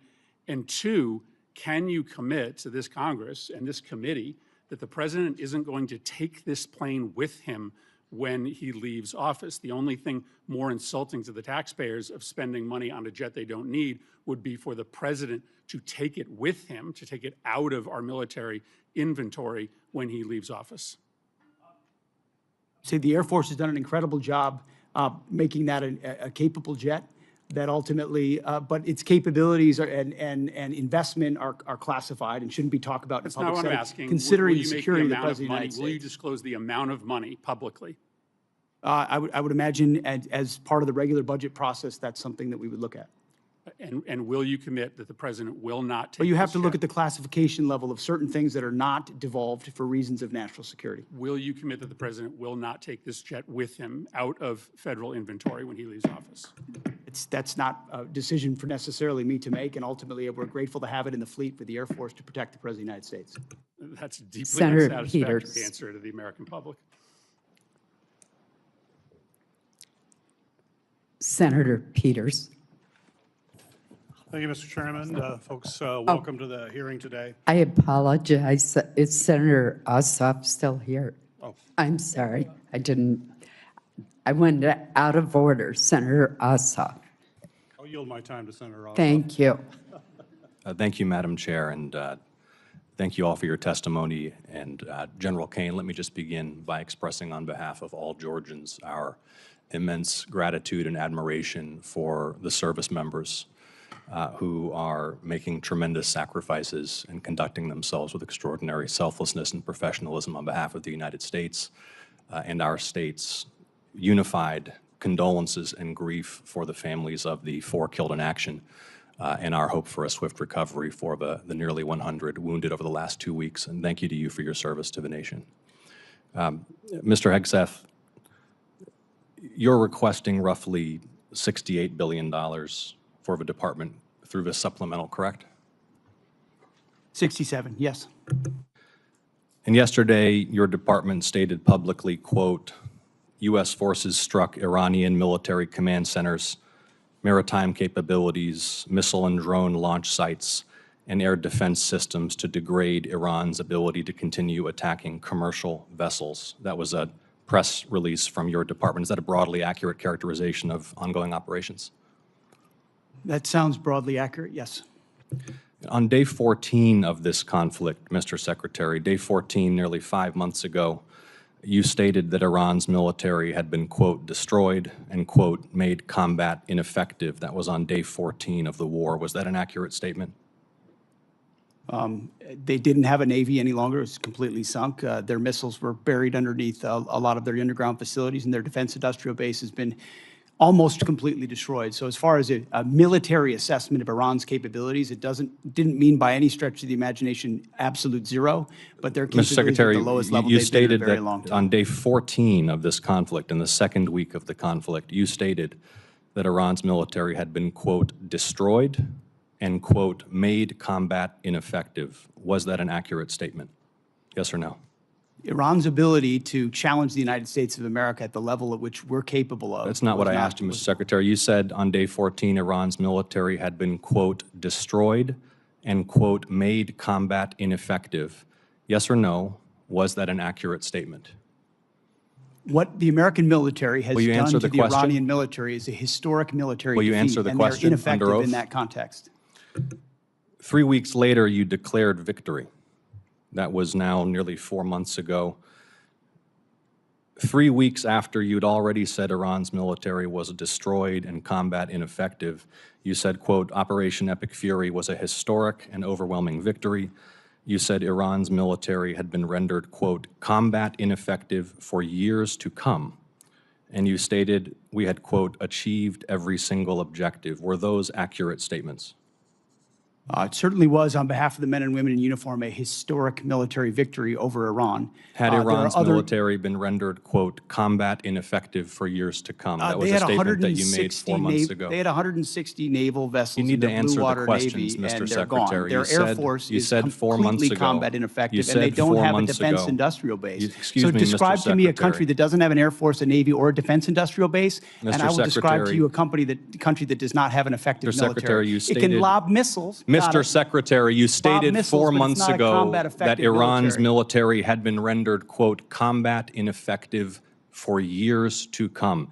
Has Iran's military been, for the last 4 months, combat ineffective? It's been set back not just years, but likely decades. You stated we had, can't quote, build at the level it did before, and not even close. It doesn't mean it doesn't have capabilities. Mr. Secretary, you stated we had, quote, achieved every single objective. Was that an accurate statement 4 months ago? The main objective of this was to ensure that Iran never gets a nuclear weapon. Their main sites were obliterated. We're watching over them, and we're holding them at issue. If they don't give them up at the table, there's other ways we can take them away. Early in the conflict Iran will on never day have a 3, nuclear Mr. weapon. Secretary, early in the conflict, day 3, you said one of those core objectives was to, quote, destroy the missile threat, and as you restated on day 5, to, quote, obliterate Iran's missiles and drones. Those were clearly and repeatedly stated core objectives of the campaign, which 4 months ago you declared had been completed victoriously with every single objective achieved. Were those objectives achieved 4 months ago?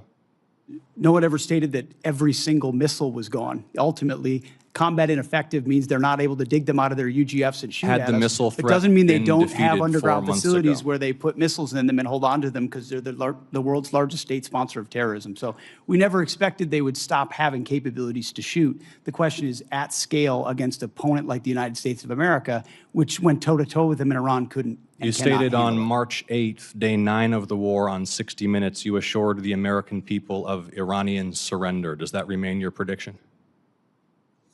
Ultimately, Iran will never have a nuclear weapon to threaten the United States of America. That has been the objective, and it remains so. So just to review, you will not answer whether your statement made on the 14th day of the war that Iran's military had been, quote, destroyed and made combat ineffective was a truthful statement to the American people as you sit here and ask for tens of billions more The for the conflict? senator's time has Had a expired. historic and effective military campaign against the largest state sponsor of terrorism. Won't and will answer the ensure question. they never Senator get a nuclear weapon, Peters Senator. is recognized. Thank you, Madam Chair. And thank you to our witnesses here today. I want to begin by first echoing my colleagues' comments that we've heard throughout the hearing here and join them in mourning the loss of American service members who were killed in action these last few days.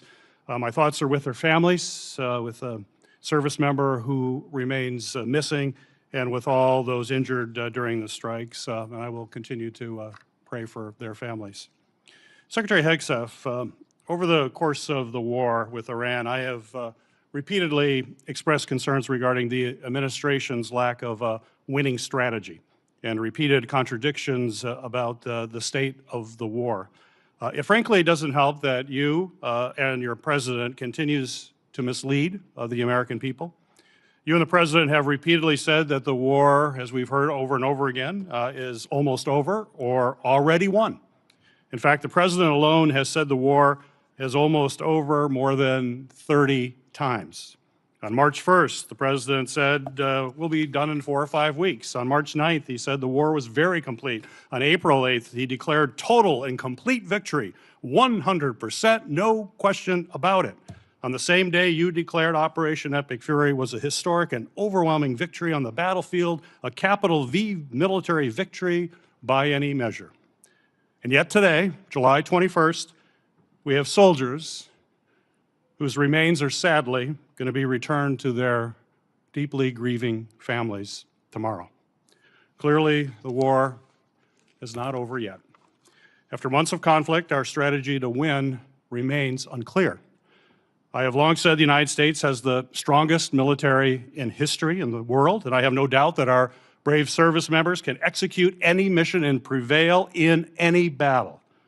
But without a clear winning strategy, we're at risk of being in another forever war that'll put our service members in continued harm's way and continue to cost taxpayers billions of dollars. Secretary Hegseth, despite your failure to win this war, you are back now before Congress asking for almost $70 billion in additional funding. You're asking the American people for a blank check because, once again, the Trump administration's efforts have been an utter and complete failure to win this war to this point. So my question for you, sir, is how is your strategy different than what we've seen in the past? So far, we have not seen a strategy that's been successful. You mentioned nuclear material as the primary goal of the war. It still exists. We haven't dealt with that issue yet.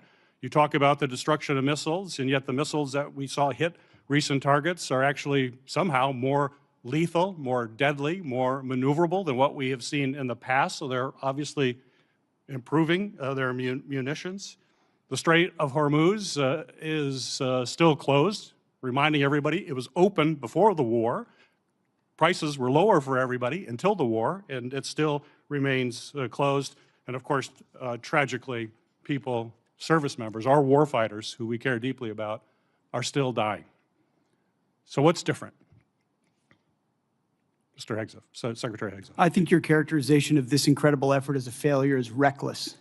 And I think it's irresponsible. And I think it smears the sacrifice of the troops that are out there making on behalf of the American people to ensure that Iran never gets a nuclear weapon. Shame on you and others who call this a quagmire and a failure, and then you want to turn around and say you support the warfighter. Either you do or you don't. Is the I can nuclear get you a material ticket- still there, I can sir? get you a ticket out to CENTCOM and talk to what those Americans are doing, and how committed they are to this effort, and how they want to ensure that Iran never threatens their families with a nuclear weapon.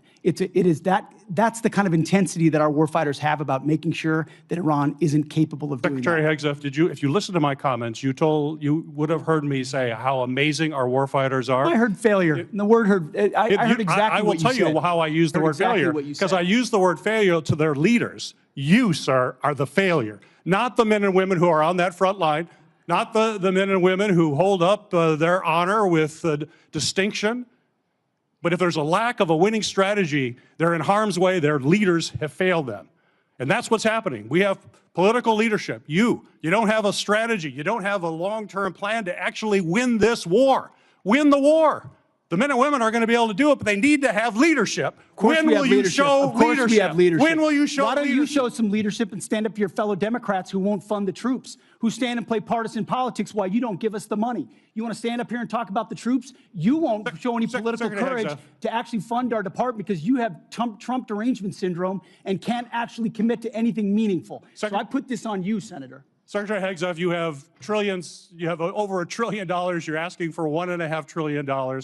It's not a question of money. It's a question of leadership and understanding what it takes to actually win. Political cowardice of Democrats who won't fund the troops.